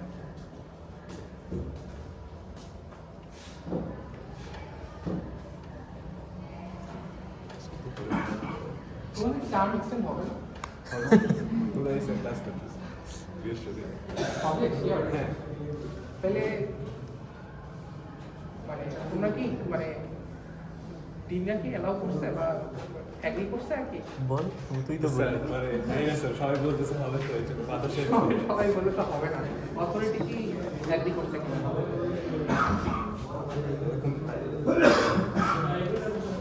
আচ্ছা কি হবে? আচ্ছা দেখো, এখানে অলরেডি রান করা একটা মডেল, ঠিক আছে? এই যে লক অবস্থাতে আছে, রান করা অবস্থায় আছে। আমরা যে ফ্রেম চেক করি কিভাবে বলো তো? এটা নিয়ে না? আচ্ছা, আমি তুলে চাপিয়ে দিচ্ছি। কতক্ষণ লাগবে জানি না, কতক্ষণ লাগতে পারে? বেশি টাইম লাগবে? ঠিক আছে? এটা হচ্ছে মডেলের মেশিনের উপর ডিপেন্ড করে। দেখো চলে আসছে। এখন দেখো, যখন আমি এসএমআর এর ডিটেইলিং করব, তখন এরকম ডিরেক্ট রান করব না। আমরা যেটা করব সেটা হচ্ছে তো ওখানে যে সোয়ে স্পেশাল করতে হবে, ইন্টারমিডিয়েট স্পেশাল ছিল। হ্যাঁ, এক্স্যাক্টলি। এটা কি হচ্ছে তোমার, এটা করতে হয় কন্ট্রোল অল দিলাম, সব সিলেক্ট করলাম, হ্যাঁ কন্ট্রোল এ দিয়ে সব সিলেক্ট করলাম, করার পরে দেখো সেকেন্ড অপশনটা ভিউ আর ডিভাইস ওভারলাইন, এটাতে গেলে পাওয়ার কথা। এই দেখো এখানে সোয়ে ইন্টারমিডিয়েট হয়ে আসছে আইএমআরএফ এর জন্য, যেটা আমি ইউজ করছি। এখানে তুমি জাস্ট চেঞ্জ করে সোয়ে স্পেশাল করে দিবা। সোয়ে স্পেশাল করে দিয়ে তুমি যখন ওকে করে রান দিবা, তখন সেটা কিসের জন্য রান হচ্ছে বলো তো? এসএমআরএফ এর জন্য হচ্ছে। আচ্ছা, এসএমআরএফ এর জন্য হইলে পরে হচ্ছে ঝামেলা শুরু হবে। হ্যাঁ দেখো, এটা কি আগেরবার ফেল করছিল? স্যার আবার ইয়ে দিতে হবে, ডিজাইন দিতে হবে স্যার। তো আবার ডিজাইন দিতে হয়, তাই না? আচ্ছা ঠিক আছে, ও তো আমাকে ভালো জানে। আমি আসলে দেখে আসি নাই, বুঝছো? বিষয়টা হচ্ছে যে আমি তোমাদের সাথে একটা ভিডিও শেয়ার করে দিচ্ছি। আজকে আমি যে লেকচার দিচ্ছি, সেই লেকচারও আছে, প্লাস হচ্ছে যে লাস্টে আমি লাস্টের মিনিটটা টাইম স্ট্যাম্পটা করে দিব। ওই অংশটা টাস্ক অ্যান্সার হচ্ছে কি তোমার ডিটেলস থেকে কিভাবে ভ্যালুটা বের করতে হয় ওটা জাস্ট দেখাই দিচ্ছি। হ্যাঁ, তো আমি আজকে ল্যাপটপ নিয়ে আসি নাই, প্লাস আমি সবসময় নিজের ল্যাপটপে কাজ করি। সো এই জন্য হচ্ছে আমি আর দেখা যাবে না ওই পার্টটুকু। ডিটেলস থেকে তুমি কিভাবে ভ্যালু বের করবা ওটা জাস্ট ছোট্ট অংশ, 10 থেকে 15 মিনিটের ভিডিও। ওইটা দেখে তুমি হচ্ছে আমি যে ডিমটা বলবো, যে কলামটা বলবো, ওই ডিম আর কলামের জন্য সিএসভি ডিটেইলিং করে নিয়ে আসবা। ঠিক আছে? আগের ক্লাসের কোনো ভিডিও, আগের ক্লাসটা আইএমআরএফ এর কিসের উপর যেন হয়েছিল? অটোমেটিক অটো লোড আছে, মেবি আছে, লাগবে। স্যার একটু দিলে ভালো। আচ্ছা ঠিক আছে, ওকে। তাহলে ডিটেলসে প্রথম ভিডিও থেকে দেখে নিন, ছোট সমস্যা। আর কিছু না, জাস্ট সোয়ে স্পেশাল দেওয়ার পরে ওই যে এখন সোয়ে স্পেশাল যদি দিচ্ছি, তার আগে কিন্তু লোড কম্বিনেশন 31টা ডিফাইন করে নেওয়া লাগবে, তাহলে কিন্তু সোয়ে স্পেশাল কাজ ছিল না। সো ওইটা করার পরে তাহলে 31টা লোড কম্বিনেশন যদি কোনটাতে ক্রিটিক্যাল তুমি দেখতে পারবা প্রতিটা ফ্রেম। তারপর যেই ফ্রেমটা আমি তোমাকে দিব, ডিজাইন করার জন্য ওই ফ্রেমটা তুমি ওই রাইট ক্লিক করলে রিপোর্ট কিভাবে তাই না? ফ্রেমের উপরে রাইট ক্লিক করলে তো রিপোর্টটা দেখা যায় কি পরিমাণ স্টিল লাগতেছে, কি পরিমাণ শেয়ার ইনফরমেশন লাগবে। সো ওই জিনিসগুলো হচ্ছে তুমি এখান থেকে দেখবে। এই যে এখানে রাইট ক্লিক করে দেন তুমি যদি ডিটেলসে যাও, ডিটেলসে গেলে ওই ফ্রেমটা ওই ডিটেলস কিভাবে ডিজাইন করলো ওই ভ্যালুটা কিন্তু তুমি পেয়ে যাবে। দেখো এই যে মোমেন্ট এন্ড ফ্লেক্সিবল রিইনফোর্সমেন্ট, টপে কতটুকু, বটমে কতটুকু, তারপরে হচ্ছে তোমার দেখো শেয়ার রিইনফোর্সমেন্ট, এই যে এভরিবাডি এস এর ভ্যালুয়েশন ওভার দ্যাট, ঠিক আছে? এই জিনিসগুলো কিন্তু তোমাকে ওখান থেকে রিড করে দেন ডিটেলিংটা করতে হবে। স্যার এটাই বললাম যে আসলে ওখানে তো অনেকগুলো লোড কন্ডিশন না, হ্যাঁ। তো কোনটা নিব আসলে? ম্যাক্সিমাম যেটা আসবে আচ্ছা। সেটা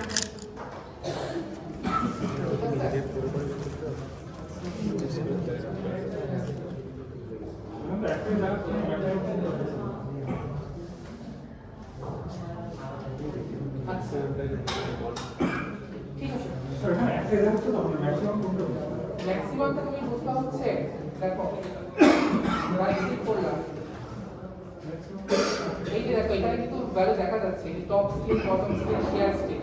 এখানে তুমি একটা ওভারভিউ পাচ্ছ না, সেখানে যদি তুমি ম্যাক্সিমামটাতে ঢুকলাম, ঢোকার পরে ওটাতে ক্লিক করে ডিটেইলটা দেখলাম। মানে যেটা ম্যাক্স কোনটা ডিটেইল হ্যাঁ হ্যাঁ, সর্টিং করা যাবে। এখানে তো তোমার অটো লোড কম্বিনেশন দিচ্ছি তুমি, তাই না? এই কারণে এতগুলা, বাট ওখানে তো 31টা থাকবে, শুধু 31টা থাকবে। ওই 31টা যেন তোমার যেটা বেশি আসে, ঠিক আছে? তো আমাদের নেক্সট সেশন কি আগের মডেল নিয়ে এটা করব এটা একটু স্যারের সাথে কথা বলে আমি তোমাদের জানাচ্ছি, ঠিক আছে? আর নেক্সট অ্যাসাইনমেন্টটা যেহেতু এইবার কলামটা মানডের মধ্যে দিয়ে দিও, পারবে না? মানডে পারা উচিত আর কি, এই ছোট মানে ডিটেইলিং তো কাইন্ড অফ আয়ারম্যানের মতো, জাস্ট হচ্ছে সিসমিক অংশগুলা অ্যাড হয়েছে, আর ইটাপসের অংশগুলো তো তোমাদের সব ভিডিওই দিয়ে দিবা, ঠিক আছে? এই আজকে সব পুরো ভিডিওটাই আমি দিয়ে দিব। আমরা মডেল সেটআপ করতে তো সময় লাগে মানে কোন কথা মডেল মানে মডেল সেটআপ করতে ওই যে আপনারা যদি নতুন তো 31টা লোড কম্বিনেশন দিয়ে না না ওটার কথা বলিনি স্যার, নতুন মডেল যদি দেন। ও নতুন মডেল গেলে এটা একটা সমস্যা। আচ্ছা আমি দেখি যদি পুরান মডেলে স্যার অ্যালাউ করে তাহলে আমি স্যার একটু মানে তাড়াতাড়ি দিন যেহেতু টাইম কম। আচ্ছা ঠিক আছে। তো আমরা নেক্সট সেশনে শেয়ার করব নেক্সট হচ্ছে শেয়ার ওয়াল। আর পরের পরেরটাতে হচ্ছে শেয়ার ওয়ালের আপনার হচ্ছে তোমার একটা হচ্ছে ইয়া থাকে ম্যানুয়াল শেয়ার ওয়াল ডিজাইন, আরেকটা হচ্ছে তোমার ইটেক্সের অটো অ্যানালাইসিস। আমার লাস্টটা আরে অটো যদি নতুন মডেল না দেয় তাহলে লাগে।